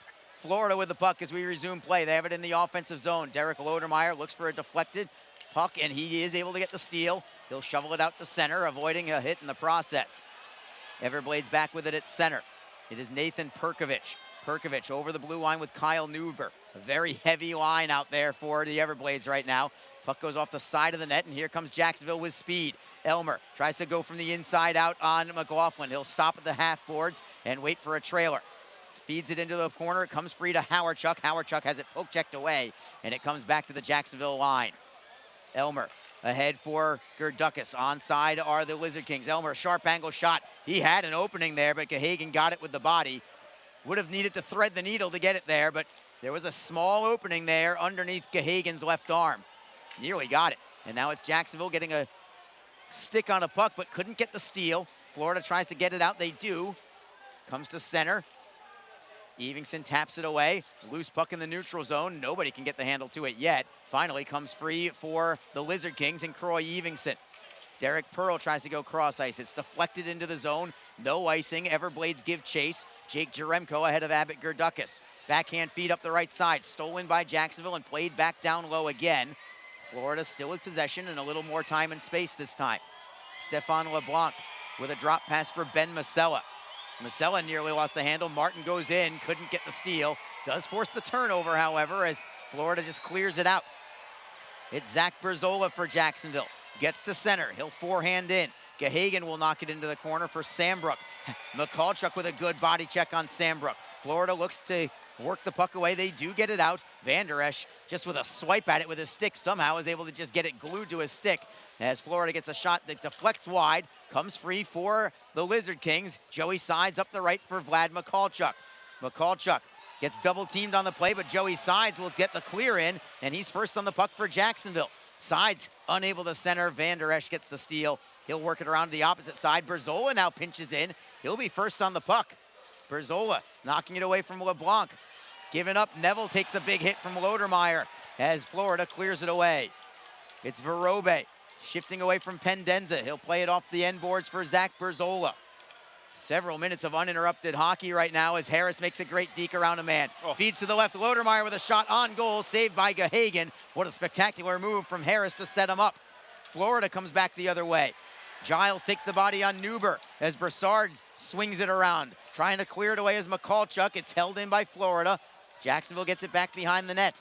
Verobe up the wall, deflects towards the blue line, comes free for the Everblades. They'll hold it in. McDonald throws it well wide, and just golfing it out of the zone is Lodermeyer. Neuber with a hit on Lodermeyer after the whistle. Two of them going after each other as we have an icing call against Jacksonville.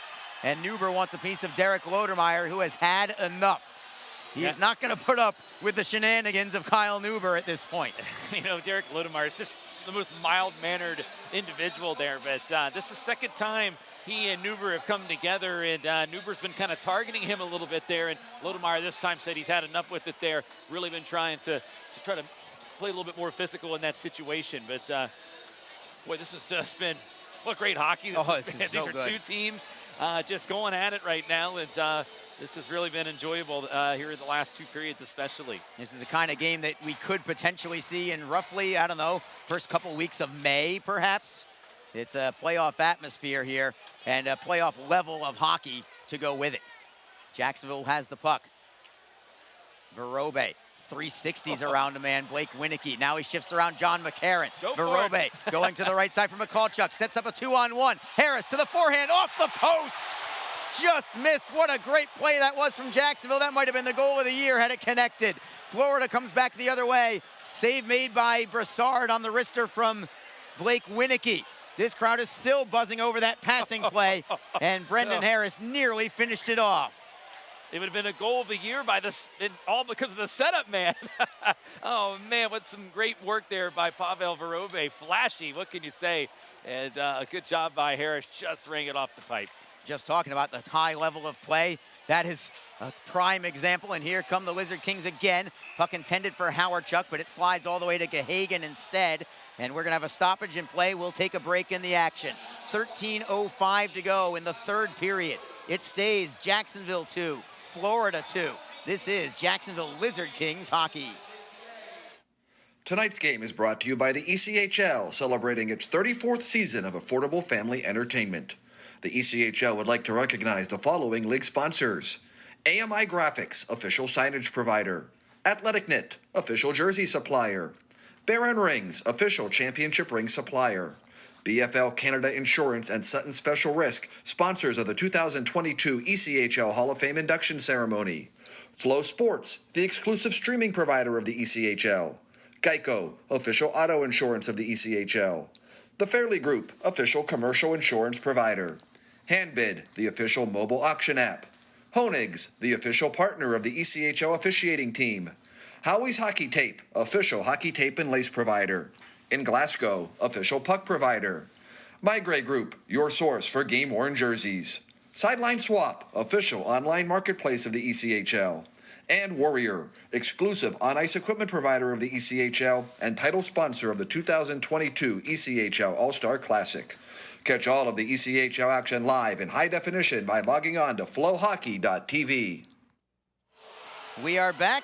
Arlie Johnson along with Alex Reed. They actually went to replay for that previous shot from Brendan Harris that went off the post, but it was clearly no goal. The right call was made on the ice, and replay further confirms it. So it stays 2-2. Yeah. But Jacksonville's got to jump in their step here in this third period. Oh, boy, do they ever. But, yeah, you know, the video replay shows an overhead view so they can really see if the puck did cross the goal line at any point. It did look like it hit on the inside of the post and caromed out there, but the front angle makes it look like maybe it did sneak in, but that's what the crowd was reacting to. But the overhead view certainly is a little bit more determining there.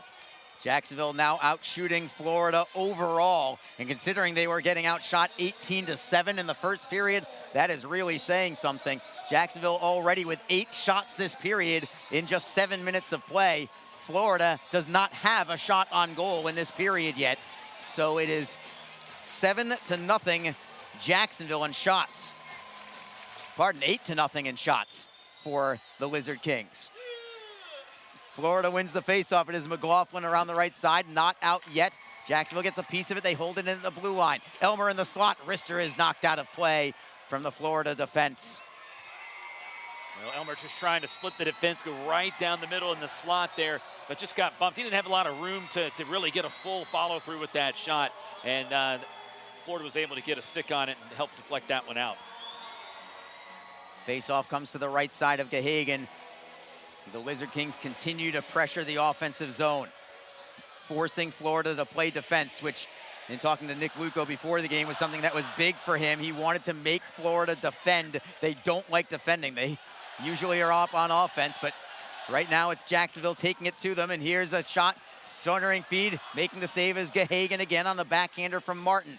Rebound for Jacksonville. Gerdukas leaves it in the near side boards for Howarchuk. Turnaround, his shot is blocked. Comes loose for Gerdukas again at the blue line. Verobe with a bomb. That goes wide to the short side. Howarchuk in a huge collision with Masella. Masella tries to get the clear. Howarchuk gets spilled on the play, and Florida loose in the slot. Comes back to Gahagan as the Everblades were sloppy there with that clearing attempt, and Gerdukas was able to get a piece of it. He couldn't get a shot on goal, but the fact that it even made its way that far was problem enough for the Everblades. No, it really was. This is a swarming performance right now by this Jacksonville Lizard King club. I mean, they are all over Florida. They are just hustling. They're tenacious.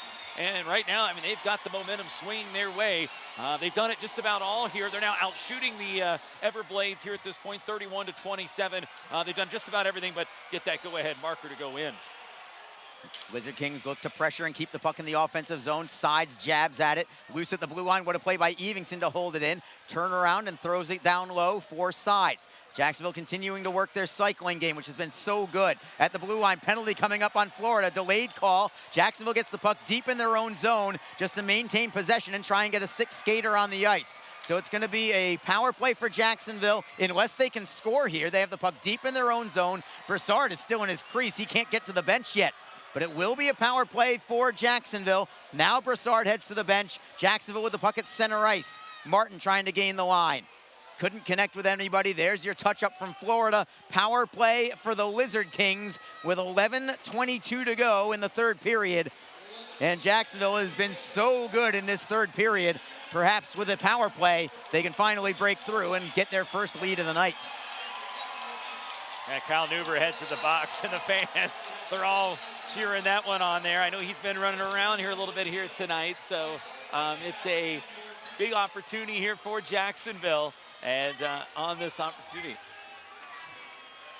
Power play number 5 for Jacksonville. Lizard Kings win the draw. Elmer at the blue line got tripped up on the play, trying to hold it in right at the blue line. It is loose there, finally comes to center, but the Lizard Kings have possession. It is Brendan Harris acting as a 4th forward. He'll drive it around the wall. Gahagan does block it behind the net. Sambrook tries to clear it out. What a play by Fortunato to hold in at the left point. Cross ice, it is Harris at the right circle. Into the bumper, shot on goal, save made, rebound goes wide from Gerdukas. What an opportunity from Jacksonville. It was Elmer actually who had the chance. Now it's Gerdukas. Around the boards we go. Elmer pinches in, trying to tap it away from a man. He moves it around. We'll try the opposite wing. Harris comes in, tapping it for Gerdukas. Florida gets a piece of it. Gerdukas gets it back, and the Lizard Kings regroup. It is Harris trying to work it to the blue line. Fortunato is there. Rister, and a glove save is made by Gahagan. Reader, you used the word swarming. You are absolutely right. The Lizard Kings are buzzing right now. That chance from Elmer, that's the one he's going to be thinking about, though, right now on that rebound opportunity. He knew he had to go high with it. He knew he had to release it quick, and he just missed the frame. Yeah, the rebound was there. It was set up perfect for him to put that one home, but he did have to go high. You're right on that one. Just went a little bit too high right now, but Jacksonville with a good look. Still don't have that extra goal. They win the draw, though. It is Martin on his backhand. Tried to pass into the bumper. It was broken up by Florida. Not cleared yet. Martin works it to the line for Croy Evingson. Evingson with a wrister. Another glove save is made by Gahagan. And the Lizard Kings are now up to 34 shots on goal. 13 in this period, and we're not even halfway through the third. But got to start giving credit to Parker Gahagan as well. He's made all 13 saves to keep this one knotted up at 2. Yeah, he's dialed in. That was going to be my next thing here, talking about that swarm, and he's certainly been under siege for a majority of this period, and even really a little bit there at the end of that second period. But right now in this third period, it's been all Lizard Kings, and Gahagan, hats off to him. It's 2-2 because of him right now.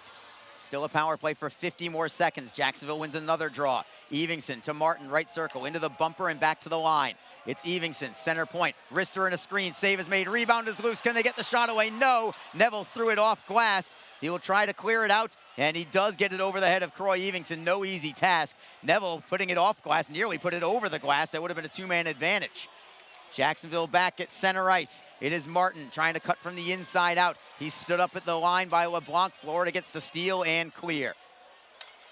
Brassard, who's good with his goaltender stick, thought about playing it to center ice. Now he does play it to center, setting up Luke Lynch. Lynch is onside. Tries to step around a man. He'll play it down low. Nanny gets hit by a double team, and Jacksonville keeps the puck. It is Verobe for Lynch at the right circle. Seam pass for Pearl. Pearl cannot get the shot away. Gets it down low. Neudecker is there. Comes around the wall for Howardchuk as Florida is back at full strength, and the Everblades will clear the zone. Touch pass. Kyle Newber taps it behind the Jacksonville net, and the Lizard Kings with it. And now a steal from Florida, all alone in the slot. Brassard with his first save of the period. It was a big one. Right between the hash marks was Cody McDonald, and Brassard keeps it tied at 2. 9:05 to go in the third period. Back in a moment. This is Jacksonville Icemen hockey. That Jacksonville and Orange Park are open and excited to bring you the best in poker, simulcast wagering, cocktails, sushi, and more. Visit bestbetjacks.com for more information. Best Bet. Experience the best. Just be in control. With free interest checking and great digital tools, Community First makes smarter banking simple. Add an account at justbeyourself.com. Community First Credit Union. Just be yourself. Federally insured by NCUA. Fans, when you're feeling the freeze, you can grab your Icemen gear at the Icemen Team Shop.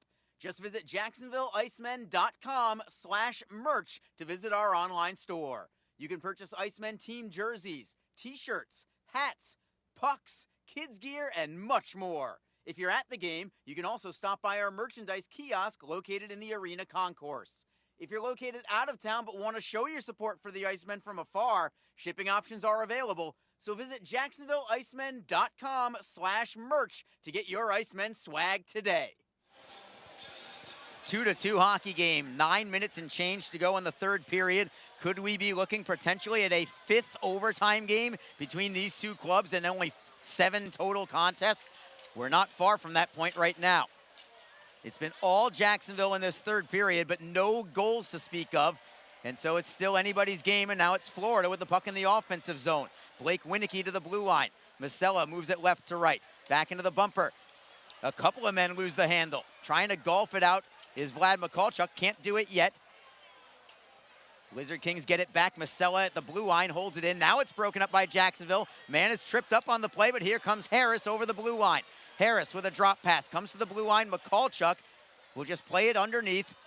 Florida first on the puck. Masella, touch pass for Nanny. Good shift away from Vlad Mikulchuk. And the Everblades will stick handle through center. It is Jake Jaremko backhanding it into the corner to the right side of Brassard.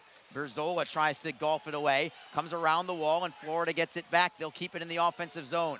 Xavier Bouchard spins away from Fortunato to the blue line. A shot bounces in on goal. Man, what a tester that was. But a great save made by Brassard with the right pad. Rebound comes to center ice. Florida right back in. It's Dylan Van Der Esch by himself for the moment. Berzola takes the body on him. Lodermeyer tries to get the puck away. It does come loose for Jacksonville, and able to clear the zone is Mikulchuk. Will it be icing? Yes.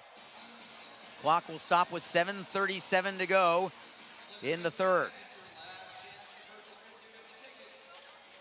So again, these two teams have played 6 times this year.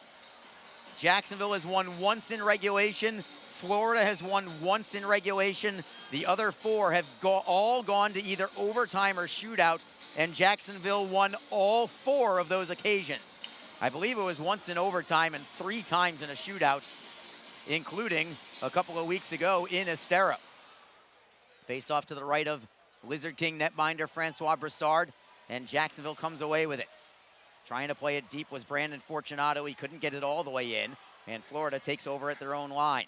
It's Tyler Nanny, defended by Craig Martin. Soft way up the wall, stolen by Jacksonville. Here's Martin trying to play it for Lynch, but he goes off a skate, and back to the Everblades. Stefan LeBlanc finds Joe Pendenza.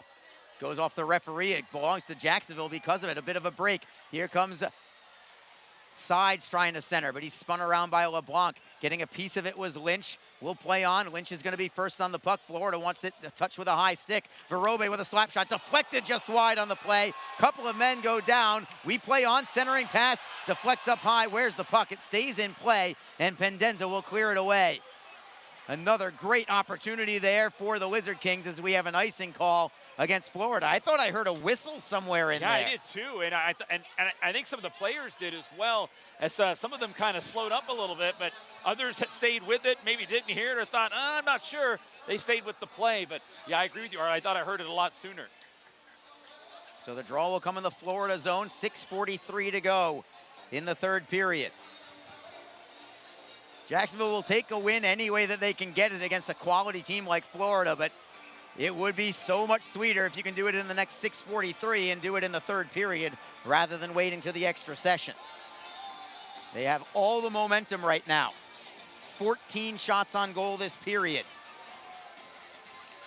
Face off to the left of Gahagan. Everblades win it. They'll clear it off glass and then off the netting and out of play ultimately. It did touch the glass first. So it'll be a face-off right back to the left side of Parker Gahagan.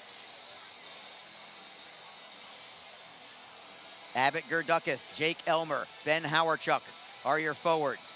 Gerdukis and Howarchuk have the 2 goals tonight for Jacksonville. At the blue line, it's Derek Pearl. He has the puck on the offensive zone face-off win. Pearl plays it intentionally wide behind the Florida net. Somebody's lost a stick on the play. It was a Jacksonville player who had a broken stick. Lizard Kings try to hold it in the zone, but Florida has possession. Through the neutral zone, Perkovic gets away from a couple of men. Now he's over the blue line, sticks with it. Now he falls down on the play. Jacksonville looks to clear. They can't do it yet. They do still have possession. Evingson golfs it for Pearl, who dekes away from Cody McDonald and takes it to a safe place behind his net. It is Pearl for Elmer. And the Lizard Kings break through center. Elmer ahead for Howarchuk. Goes by him, but it goes behind the Florida net. Everblades in control there. They'll drop it behind for Ben Masella. Masella off the wall for Jake McLaughlin. Loose at center ice. Winicky over skates. Gets it back, however. Trying to play it down low. He will get it behind the Jacksonville net. 5:44 to go in the third period. Florida with a steal in the offensive zone. Centering pass goes right through the top of the blue paint, but it comes all the way across to the near side wall. It's John McCarron now for Florida. Towards the blue line, but he couldn't get it all the way there. The Lizard Kings will steal it. It's Lodermeyer to the right side for McCallchuk. McCallchuk back into the right wing corner. Stood up on the play there is Lodermeyer. Lodermeyer trying to kick it loose for Harris. It's 1-on-2 for Lodermeyer, however. Now it's Harris stepping in, and Harris ends up taking the puck. Tries the near side, or the far side rather. Sambrook knocks it away for Florida. Around the wall we go. Stepping in is Martin trying to hold it in. At the blue line, just over the line. It's a delayed offside against Jacksonville. The the Lizard Kings will regroup. I'm still under my 6.5 though, I think, Rita. But maybe by just 1 or 2. I don't want to jinx myself here. Florida plays it back into the Jacksonville end. Less than 5 minutes to go in regulation. The Lizard Kings tap it up the right side. Good work there. Martin to Sides. Sides is over the blue line. Rister is deflected high off glass. It actually caught the netting, I guess. Looked like it actually caught maybe a bit of both. And we'll have a stoppage in play with 4:39 to go in the game. It remains Jacksonville 2, Florida 2. You're listening to Jacksonville Lizard Kings hockey. Don't forget, this game is being streamed live around the world today. Go to flowhockey.tv to catch all of the Iceman action and archived footage of the event. Flow Hockey is the live streaming home for the Icemen. Get the Flow Sports iOS and Android apps to watch the event live and on the go. Upgrade to a pro subscription, and you can gain access to premium content on all Flow Sports sites. This includes more than 1,000 live events, original documentaries, exclusive training and technique videos, and much more. Follow Flow Hockey on Twitter, Facebook, Instagram, and YouTube to get the latest news and updates from the Icemen and other upcoming Flow Hockey events. FlowHockey.tv, the new streaming home of the Jacksonville Icemen and the ECHL. What a contest we've got for you tonight. Playoff atmosphere, playoff quality. 2-2 between the Jacksonville Lizard Kings and the Florida Everblades. Off the air, I need to mention that Alex Reed told me, Arlie, you've got the over already. I do. I'm over 6.5. I know that. That's for sure. Some of the fans are saying you're over 6.5 too. Well, maybe. I'll deny until I'm proven otherwise. And here we go. Final few minutes of regulation. In front, it's Lynch to the backhand. Couldn't get the shot away. Loose in the slot. It comes free to the near side. And Jacksonville still with the puck. Verobe at the left point. Looks for a shooting lane. Cannot find one. Walks the line. Wrister on net. And a save made by Gahagan. Luke Lynch had the chance. He kicked the puck towards his backhand. Could not get the backhander away. And ultimately, it ends up being a wrister from the blue line that Gahagan was able to see. But the Lizard Kings now up to 36 shots on goal. Still banging the door down, trying to take their first lead of the game. They want to do it in regulation. Faceoff will come to the left of Parker Gahagan. Lizard Kings will send out Abbott Gerdukis with Ben Howarchuk and Jake Elmer. Florida wins the draw this time. It is Masella right up the middle at the blue line. It's poke checked away. Florida gets it back, and they'll drive it to the Jacksonville end. Lizard Kings with it there. D to D, it's Berzola to Fortunato. Fortunato has to spin and reset himself. Fortunato now trying to shift away from Winicky, trying to use his speed. He'll get to center ice. He'll slam it in. Tricky bounce off the glass. It came right back to Gahagan, who stayed in his crease rather than trying to play the puck behind his net, and good thing that he did, as it came right back to the near side post. Crowd up on their feet, phenomenal crowd tonight. 7,833 is your crowd tonight, Reader, and you told me that we might even have a little bit more than that tomorrow when the Lizard Kings host the Norfolk Admirals. Yeah, that's what they were talking about. Could be a little bit bigger crowd here tomorrow night. So if you don't have your tickets, you better get them probably sooner rather than later. As you can get them on Ticketmaster.com, at JacksIceman.com, or give our great staff a call tomorrow morning. But I wouldn't hesitate.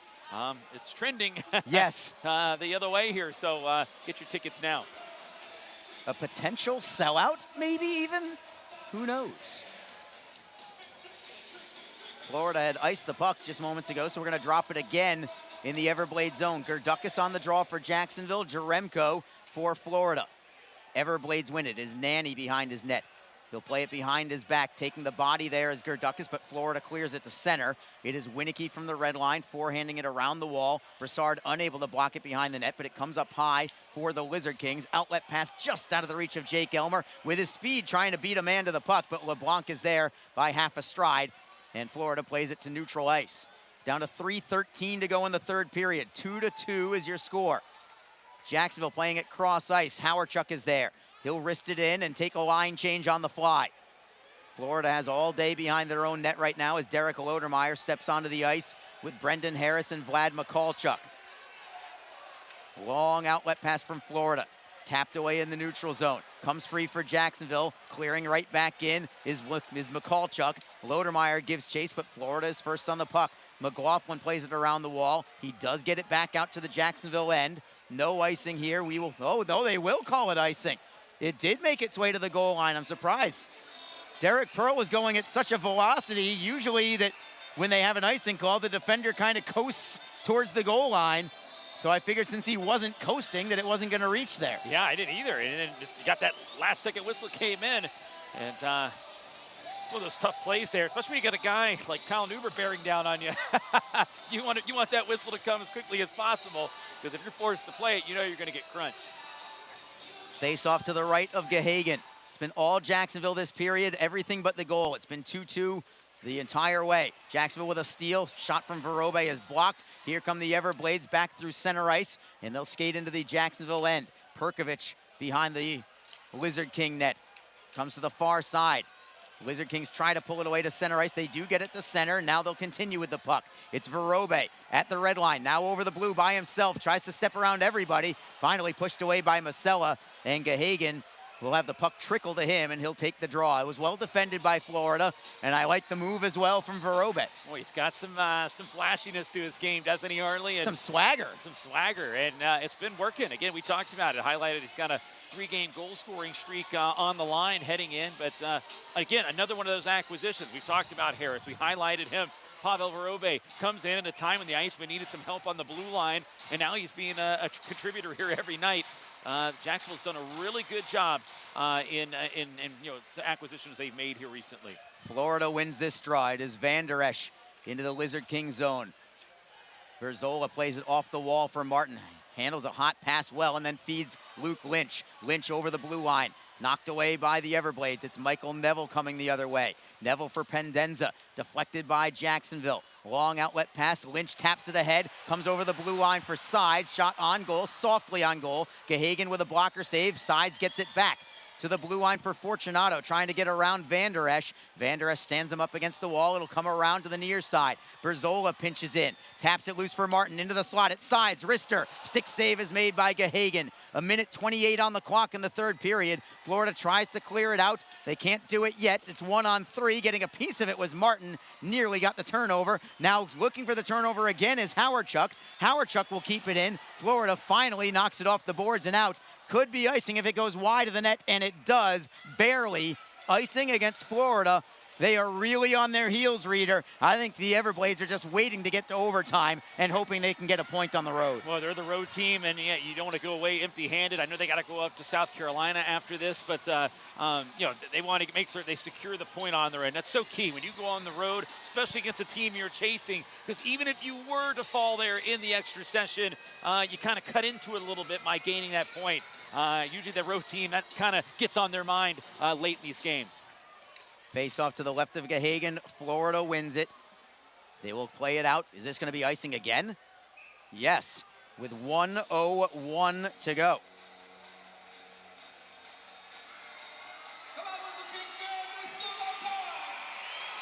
See if the Lizard Kings can do it in the final minute. Jacksonville has won one. They have one game-winning goal in the final minute of regulation in their team's history. Reader, you called it last year when the then Icemen won at Indy, I think on a goal with about 7 seconds left in the game, I want to say. Florida icing it again.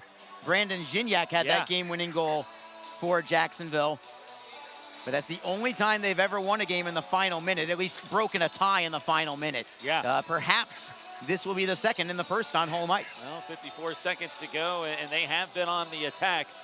Parker Gahagan, I mean, hats off to him. He's been so good here in this game. I mean, he has kept his team in it, again, especially here in this third period. Slap shot from the point from Verobe goes wide, comes behind the net.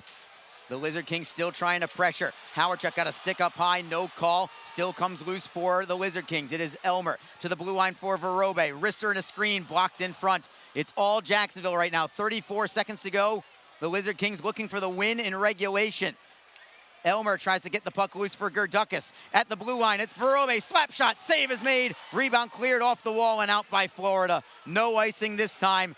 Verobe unleashed a cannon there, but Gahagan made another great stop. One last chance here for the Lizard Kings. It is Elmer over the blue line. Comes to the right of Gahagan. Masella spins away from a man. He's got a little time behind his net. He'll feed it to the right with 5 seconds to go in regulation. Florida plays it ahead. McCarron with 1 second left. Will he get a shot? Save was made by Broussard. I don't think it would have counted. Either way, we are going to overtime. Broussard kicked it aside just to be safe. So all Jacksonville in the third period. The Lizard Kings got 20 shots on goal in that third period, but none of them punctured the net. Parker Gahagan made all 20 saves. And Reader, for the 5th time in 7 meetings between these two clubs, we are headed to overtime. Jacksonville against Florida. Yeah, we are, Arlie, and that's by the way, a season high shots for the Icemen taken in a period. The previous mark was 19. They did it twice this year. One was back on December 18th at South Carolina. The other time was against the Maine Mariners. All in the third period, I might add. So again, we talked about the third period being big. Jacksonville with 20 shots here, and looking at the Everblades, only 2 shots. Believe it or not, that is not a season low. Jacksonville didn't allow any shots in a game versus Orlando. It's a club record. Only that was back in November 12th. That's the 23rd time that had ever happened in the ECHL history. Amazing. Yeah. So the Lizard Kings dominate the third period, but they don't get the results for show for it. They can still get the results. Now it's going to come down to the extra session. Jacksonville in overtime or a shootout this year. They're 4-2 in overtime. They're 4-1 in shootout. So they've been great past regulation. Florida, not as much. 2-4 in overtime, 0-4 in shootouts for Florida.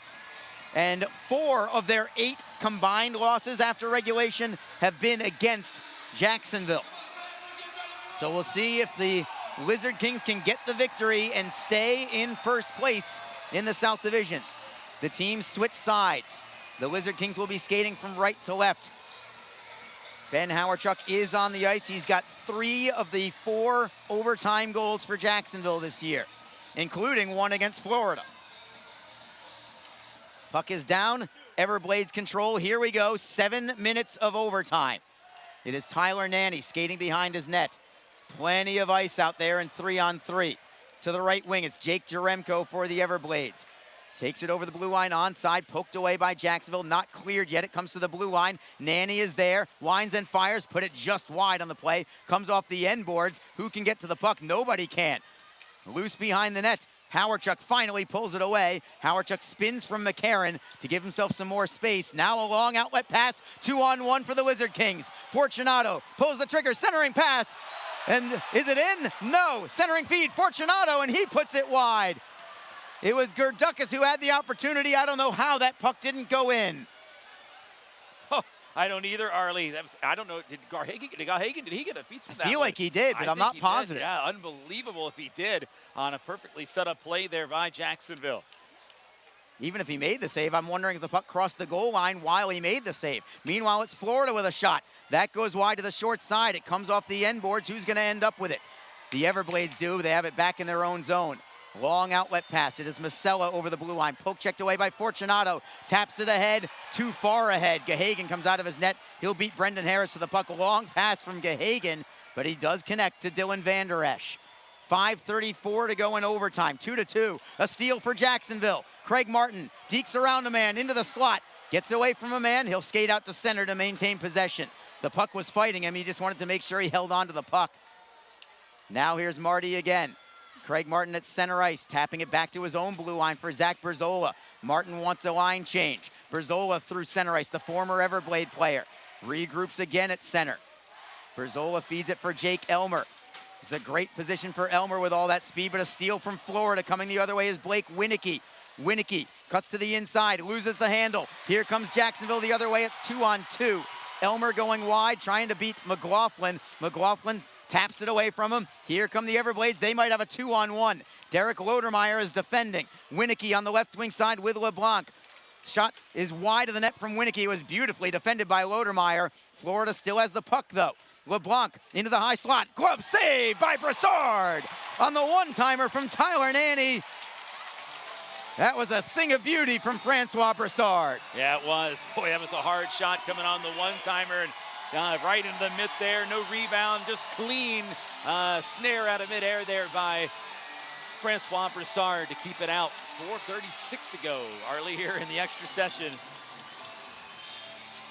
Faceoff will be in the Lizard King zone. As you look at the replay, if you're watching on flowhockey.tv, Brassard had to go downward with his glove motion. Florida wins the faceoff in the offensive zone. It's John McCarron, defended by Gerdukas. Gerdukas takes him behind the Jacksonville net. McCarron still has the puck. McCarron to the left side. Nanny tries to spin away from Howarchuk. Puck comes free. Where does it go? It belongs to Jacksonville. 2-on-1 for the Lizard Kings. Gerdukis with Giles. Gerdukis right side. Centering feed. Deflected by Florida. Held in by Howardchuk. Trying to center as Gerdukis goes behind the net. Howardchuk can't locate the puck. Tries to get it back behind the net. Howardchuk throws it for Giles on his forehand. Centering feed. Gerdukis fanned on the one-timer. Jacksonville holds it in the zone, however. Gahagan taps it to an open side. Can Giles keep it in? He does. Holds a man up, and Jacksonville still with it. In front. Backhander. Saved by Gahagan. Up and down we go. Tremendous action here from Jacksonville as they look for the win in overtime. It's Florida now the other way. Jaremko over the blue line. The Everblades need a line change. They'll play it all the way back to their goaltender. Gahagan tries to get the puck away from Harris. Harris tries to get the steal, and Harris will beat everybody to the puck. Jacksonville with it. Harris to the left circle. Closes by a man. Spins away. Harris now at the left circle. He's on his backhand. Comes all the way to the blue line. Flips it for Fortunato. He's got space. Forehand save. Rebound for Jacksonville. Craig Martin has it. Martin with a between the legs pass for Harris. Harris comes out to center ice. It remains all Jacksonville here. Here come the Lizard Kings again. Over the blue line is Brandon Fortunato. 3 minutes to go in OT. Fortunato gets a step on a man, throws it in front, save Gahagan again, and no rebound. What a pass from Fortunato to Martin, trying to end it. Oh man, they are knocking on the door here early in overtime. So many good looks and great puck possession. And it's one of those situations where Gahagan's just coming up big here. I mean, he's got 42 saves in the game. And I mean, he has been under siege here for the last two periods, Arlie, and he's been able to keep all but pretty much one out in those last two periods. No, he's been sensational. You got to give credit where credit is due. Are we going to have a timeout called by Florida? I think we are. Pretty good call, actually. They're under siege right now. Well, and yeah. Go ahead, set the scene here, Reader. Well, no, I mean, because you're right. I mean, look at the play by Harris there a second ago. Just outworked and won the foot race to the puck. And I think Brad Ralph wants to calm the troops down. One, give them a little bit of a breather. Some of your maybe more high-end guys offensively, but talk a little strategy here because Jacksonville, that play by Harris, all hustle. Good picking of the pocket in the corner the other way led to a 2-on-1 that was set up. And right now, just looking at the Lizard Kings, kind of outworking the Everblades here, and I think Brad Ralph just wants to settle the guys down like, hey, we got to be a little bit more careful with the puck, a little stronger on the boards in these situations, make certain that doesn't happen again. So there's 2:55 to go in overtime. The Lizard Kings are up to 44 shots total, but they've only gotten 2 by Parker Gahagan. Still 3-on-3 hockey.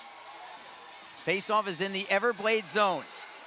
And a big face-off here for Jacksonville. Abbott Gerdukis is out there with Ben Howardchuk, Brandon Fortunato back out onto the ice. And I think that's double shifting Brandon Fortunato here because of the timeout.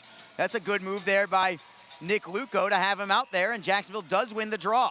It's Fortunato in possession in the high slot on his backhand, dropping the puck for Howardchuk in the high slot. Howardchuk tries to beat Winicky wide. He'll take it behind the Florida net, around the world. Turnaround shot, saved by Gahagan. Howardchuk gets it right back. Howardchuk again behind the Florida net. On his backhand right now. Cuts into the slot, feeds it to the left for Fortunato. Fortunato spinning away from Masella. Gets taken down briefly, but he comes right back up. Fortunato in the high slot. Has a step on a man on the backhand. Poke check by Masella. And Florida will play it ahead. And it goes off a skate back to the Everblades. Down to 2:14 to go in overtime. Florida with possession at center ice. Blake Winicky over the blue line, cuts into the high slot. Defended by Gerdukis on the play. Puck is loose, comes free for Jacksonville. Ben Howardchuk behind his net. Just gets away from Joe Pendenza. He'll feed it for Zach Berzola. Berzola to an open wing for Lodermeyer. Onside, foot race for the puck. Lodermeyer gets driven into the wall. Florida ends up with a loose puck. It is Pendenza trying to go wide on Elmer. He beats him. It's a 2-on-1 Florida. Pendenza left circle, centering pass. What a play! Defensively, it's Zach Berzola, and it sends the Lizard Kings back the other direction. Lodermeyer gives it up. Elmer at the blue line. Great play by Elmer to prevent an offside, and now it's Jacksonville back in the offensive zone. Lodermeyer behind the Florida net. Tries to find a trailer. He'll drop the puck. Berzola leaving it for Elmer at the right wing boards. There's a 1:20 to go in overtime. Elmer at the blue line, flips it to Lodermeyer, but he loses the handle, and Florida skates out to center ice. McCarron over the blue line. Gets away from a hip check, centering pass comes up high, bouncing puck, Florida still has it. McCarron at the right circle, looking for LeBlanc, final minute of overtime. LeBlanc to the forehand, can he get the shot away? No. Can he get the wraparound? No. It gets deflected in front and goes to the corner.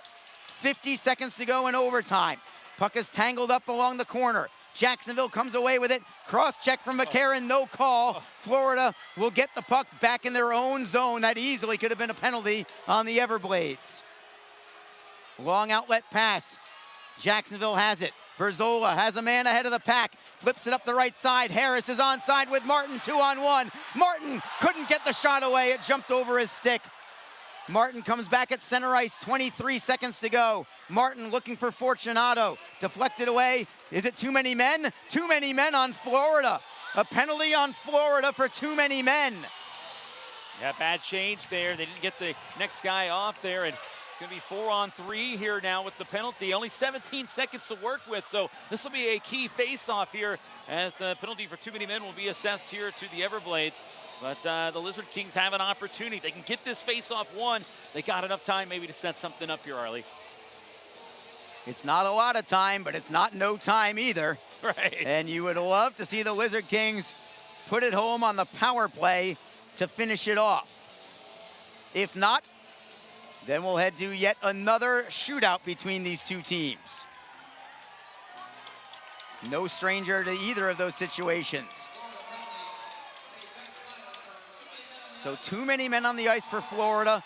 4-on-3 power play for the final 18.1 second to go. And we'll see if Jacksonville can win it right here. Abbott, Gerdukis, Brendan Harris, Ben Howardchuk up front, Brandon Fortunato at the blue line. Critical face-off. Florida wins it, and they clear it. Foot race for the puck. Fortunato will win that race. 10 seconds to go. One last chance for Jacksonville in overtime.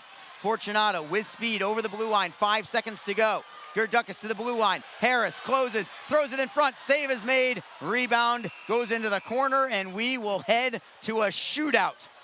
Why not? Why not? 67 minutes. Not enough again for these two teams, Arlie. You've been talking about it, and it's going to have to go to another shootout here. And this is what we kind of expected. It's just unbelievable how much fun this has been here tonight between these two teams and how closely matched it is. They've already faced each other in a shootout 3 times. Jacksonville has won all 3 of those. So now for Jacksonville, they've gone to a shootout 6 times total, including tonight, 4 of them against Florida. Florida has gone to a shootout 5 times now, and again, 4 of them against Jacksonville. Just meant to be. I guess that's just how evenly matched these teams are.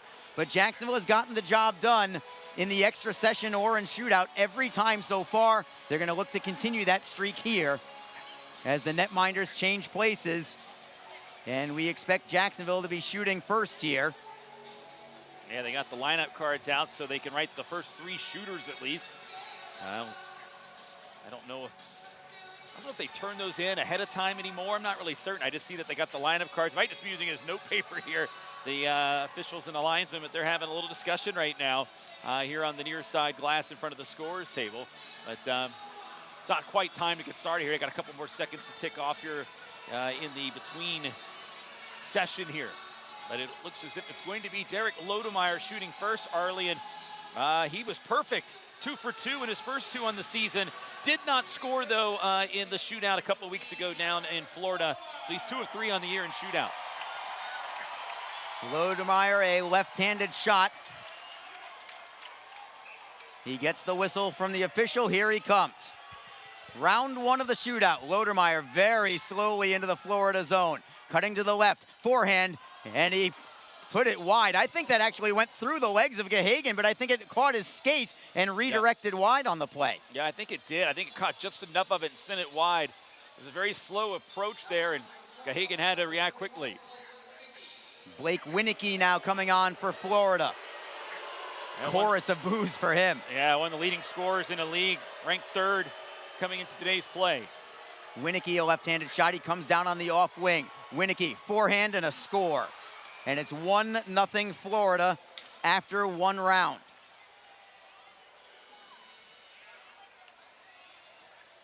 It's going to be Vlad Mikulchuk coming on next for Jacksonville. Mikulchuk 1 for 1 in the shootout. That was the game winner at Florida last time out. Here's Mikulchuk moving in on Gahagan. Mikulchuk goes to the forehand, and he put it wide. He had the man beat, but he couldn't slip it in. Yeah, couldn't believe it. I think the stick of the goaltender maybe held his up just enough, and it just fluttered wide, but he had Gahagan completely beat. So Florida has a chance now to win it right now in round 2. Yeah. Jake Jaremko, if he scores, it's over just like that. Big chance here for Brassard. Jaremko with a lot of speed, goes to the backhand, saved by Brassard, and the Lizard Kings still have a life. But they need to score here, and it's Craig Martin coming onto the ice. He's 2 for 3 in shootouts this year. Martin needs to score to extend this shootout. Here comes Martin up the right side. Forehand, and a save is made. And for the first time this year, Parker Gahagan and the Florida Everblades have won a shootout. Your final score tonight, 3-2 in a shootout. And the Lizard Kings come away with just 1 point tonight in a phenomenal game, Reader, that we saw here this evening. Yeah, it was a phenomenal game here. A lot of disappointed fans here, especially with the fact that, really the Lizard Kings outplayed Florida in those last 2 periods. But Parker Gahagan kept his team in it and did a really good job here. So a lot of fun here today, a great effort by both teams. Could have gone either way. It's disappointing that the game has to be decided in a shootout like this, because this was like very much like a playoff. Kind of wanted to see it maybe just go in the overtime there, but Jacksonville gets a point. These two teams will see each other again, and a great game here played, and Parker Gahagan really got to give him a lot of credit here today. He was very good. 47 shots put up on the board for the Lizard Kings tonight. Yeah, he's going to be your #1 star to me anyway. 45 saves on 47 shots. Either way, Florida gets the victory. And I guess the law of averages eventually had to catch up to Jacksonville there. They had won 4 straight after regulation against Florida. Couldn't make it 5 in a row tonight. And that sets up a very interesting South Division now, Reader. With Florida getting this win in a shootout over Jacksonville, Atlanta is 7 minutes away from defeating Norfolk. It's a 3-1 lead for Atlanta. Assuming that score holds true, it will be Jacksonville with 64 points, Florida with 64 points, Atlanta with 64 points. A 3-way tie for first place in the South Division. Jacksonville does have games in hand on both of those teams, 3 of them, in fact. Yeah. So by a winning percentage standpoint, it is Jacksonville with the advantage, but the points are the points right now, and it's a 3-way tie for first place. No, it really is. And, how big was this win for the Everblades? Again, again, I didn't think as if they were going to get it done here today, but situation where they did. They were able to hang on despite being on their heels really for that second period, but Gahagan gets it done here, not only in the final 2 periods, but also in overtime in the shootout. And now, again, as you mentioned, a tie, and it's just so tight. It was tight coming in, Arlie, into tonight's play. It's even tighter now because, well, like you said, 3-way tie. It's going to be interesting heading into tomorrow. But again, let's stress the fact that Jacksonville does have the 3 games in hand on both Florida and Atlanta, even after tonight's play. Right, they certainly do. And, again, high-quality hockey here. And give a ton of credit to Jacksonville. Sometimes you're the better team and you don't win. Yeah. I think this was one of those nights. Now, granted, Florida was the better team in the first period tonight. Yeah. Jacksonville regrouped. Second period on, it was really all Lizard Kings from this evening. They got the game-tying goal in the second period from Abbott Gerdukis. There was no more scoring after that, but it was all Jacksonville after that. A ton of momentum. If you're the coaching staff tonight, there's not much more you can say other than, hey, great bounce back. Sometimes you don't win when you play well. This is one of those nights. Let's get back at it tomorrow. Yeah, exactly. And that's got to be the mindset for this team. They got to be pretty happy with the way they played. Looked like they were having fun out there as well. They set up a ton of chances, and that was a great opportunity, especially after surrendering the first goal of the game 13 seconds in. I mean, that could have just been the air out of the balloon right out of the get-go. But Florida, you got to give them credit. We've been kind of harping on how we felt like they were outplayed in the last 2 periods, and yeah, you could probably make that point. But they had a good first period. They came in, they set the tone. They had a good first period. They were a little bit more ready at the start than the Lizard Kings were tonight. They got their 2 goals in the opening 12 minutes of the game. They didn't score the rest of the way until the shootout, as Blake Winicky gets the only shootout goal in the 3 rounds. So the Everblades end up getting the victory. Florida improves to 28-15, 4-4, 64 points. Jacksonville with the shootout loss. Now 30 wins, still only 14 losses in regulation. 2 overtime losses, 2 shootout losses for Jacksonville. They also have 64 points, and it is a 3-way tie for first place in the South. And there's only, well, 21 games to go for Florida and Atlanta, and 24 games to go for Jacksonville, and still a lot of home games, a lot of work left to be done, and it is going to be a thrilling home stretch here, Reader. No, it will be. And again, now both teams, you know, the Icemans, or well, it was the Icemans winning streak, I guess. But Lizard King here for Jacksonville, they had that 6-game win streak. That is snapped, but still unbeaten in regulation. Both teams now unbeaten in their last 7 in regulation. Again, both teams playing very well at the right time, and that's why we're in this situation we are. Again, Atlanta. You know, the Icemen are going to see them in a few weeks here in this building, and that's for a 3-game set, a 3-3 at home. Yeah, that is going to be a pivotal series. But it's looking way ahead. We still got a lot of hockey to go before then. But for Jacksonville, they get back after tomorrow. They take on Norfolk, a team that is certainly having their struggles and their difficulties. And again, if you're the Lizard Kings tomorrow, you go in and you get it done tomorrow and just knock it. You know, that's a game that they're supposed to win, and they need to win here because of the 3-way tie for the division lead. And if you're wondering about the other matchups, Florida is at South Carolina tomorrow, another one of the bottom feeders in the South Division. So you never know what's going to happen. At least South Carolina is at home. You never know what could happen there. Atlanta, I believe, is idle tomorrow. So it will be a chance for perhaps Florida and Jacksonville to regain the lead in the South Division, or perhaps they regain the lead together in the South Division. Well, it was a great one tonight, but it just didn't quite go the way of the Lizard Kings tonight. But we'll give it a go again tomorrow as the Jacksonville Lizard Kings continue their Lizard King weekend here. Cold-blooded hockey returns for one more night. Tomorrow night at 7 o'clock, it will be Jacksonville hosting the Norfolk Admirals. We want to thank everybody for joining us. Thank you so much to Gemstone Media. Of course, to our off-ice crew led by Kate Truslow tonight, and Reader for you as well. This is Arlie Johnson saying good evening for now. We'll be right with you again tomorrow. But tonight it did not go the way of the good guys. Final score in a shootout, the Florida Everblades 3, the Jacksonville Lizard Kings 2. Have a wonderful evening, everybody. This was a great night for hockey.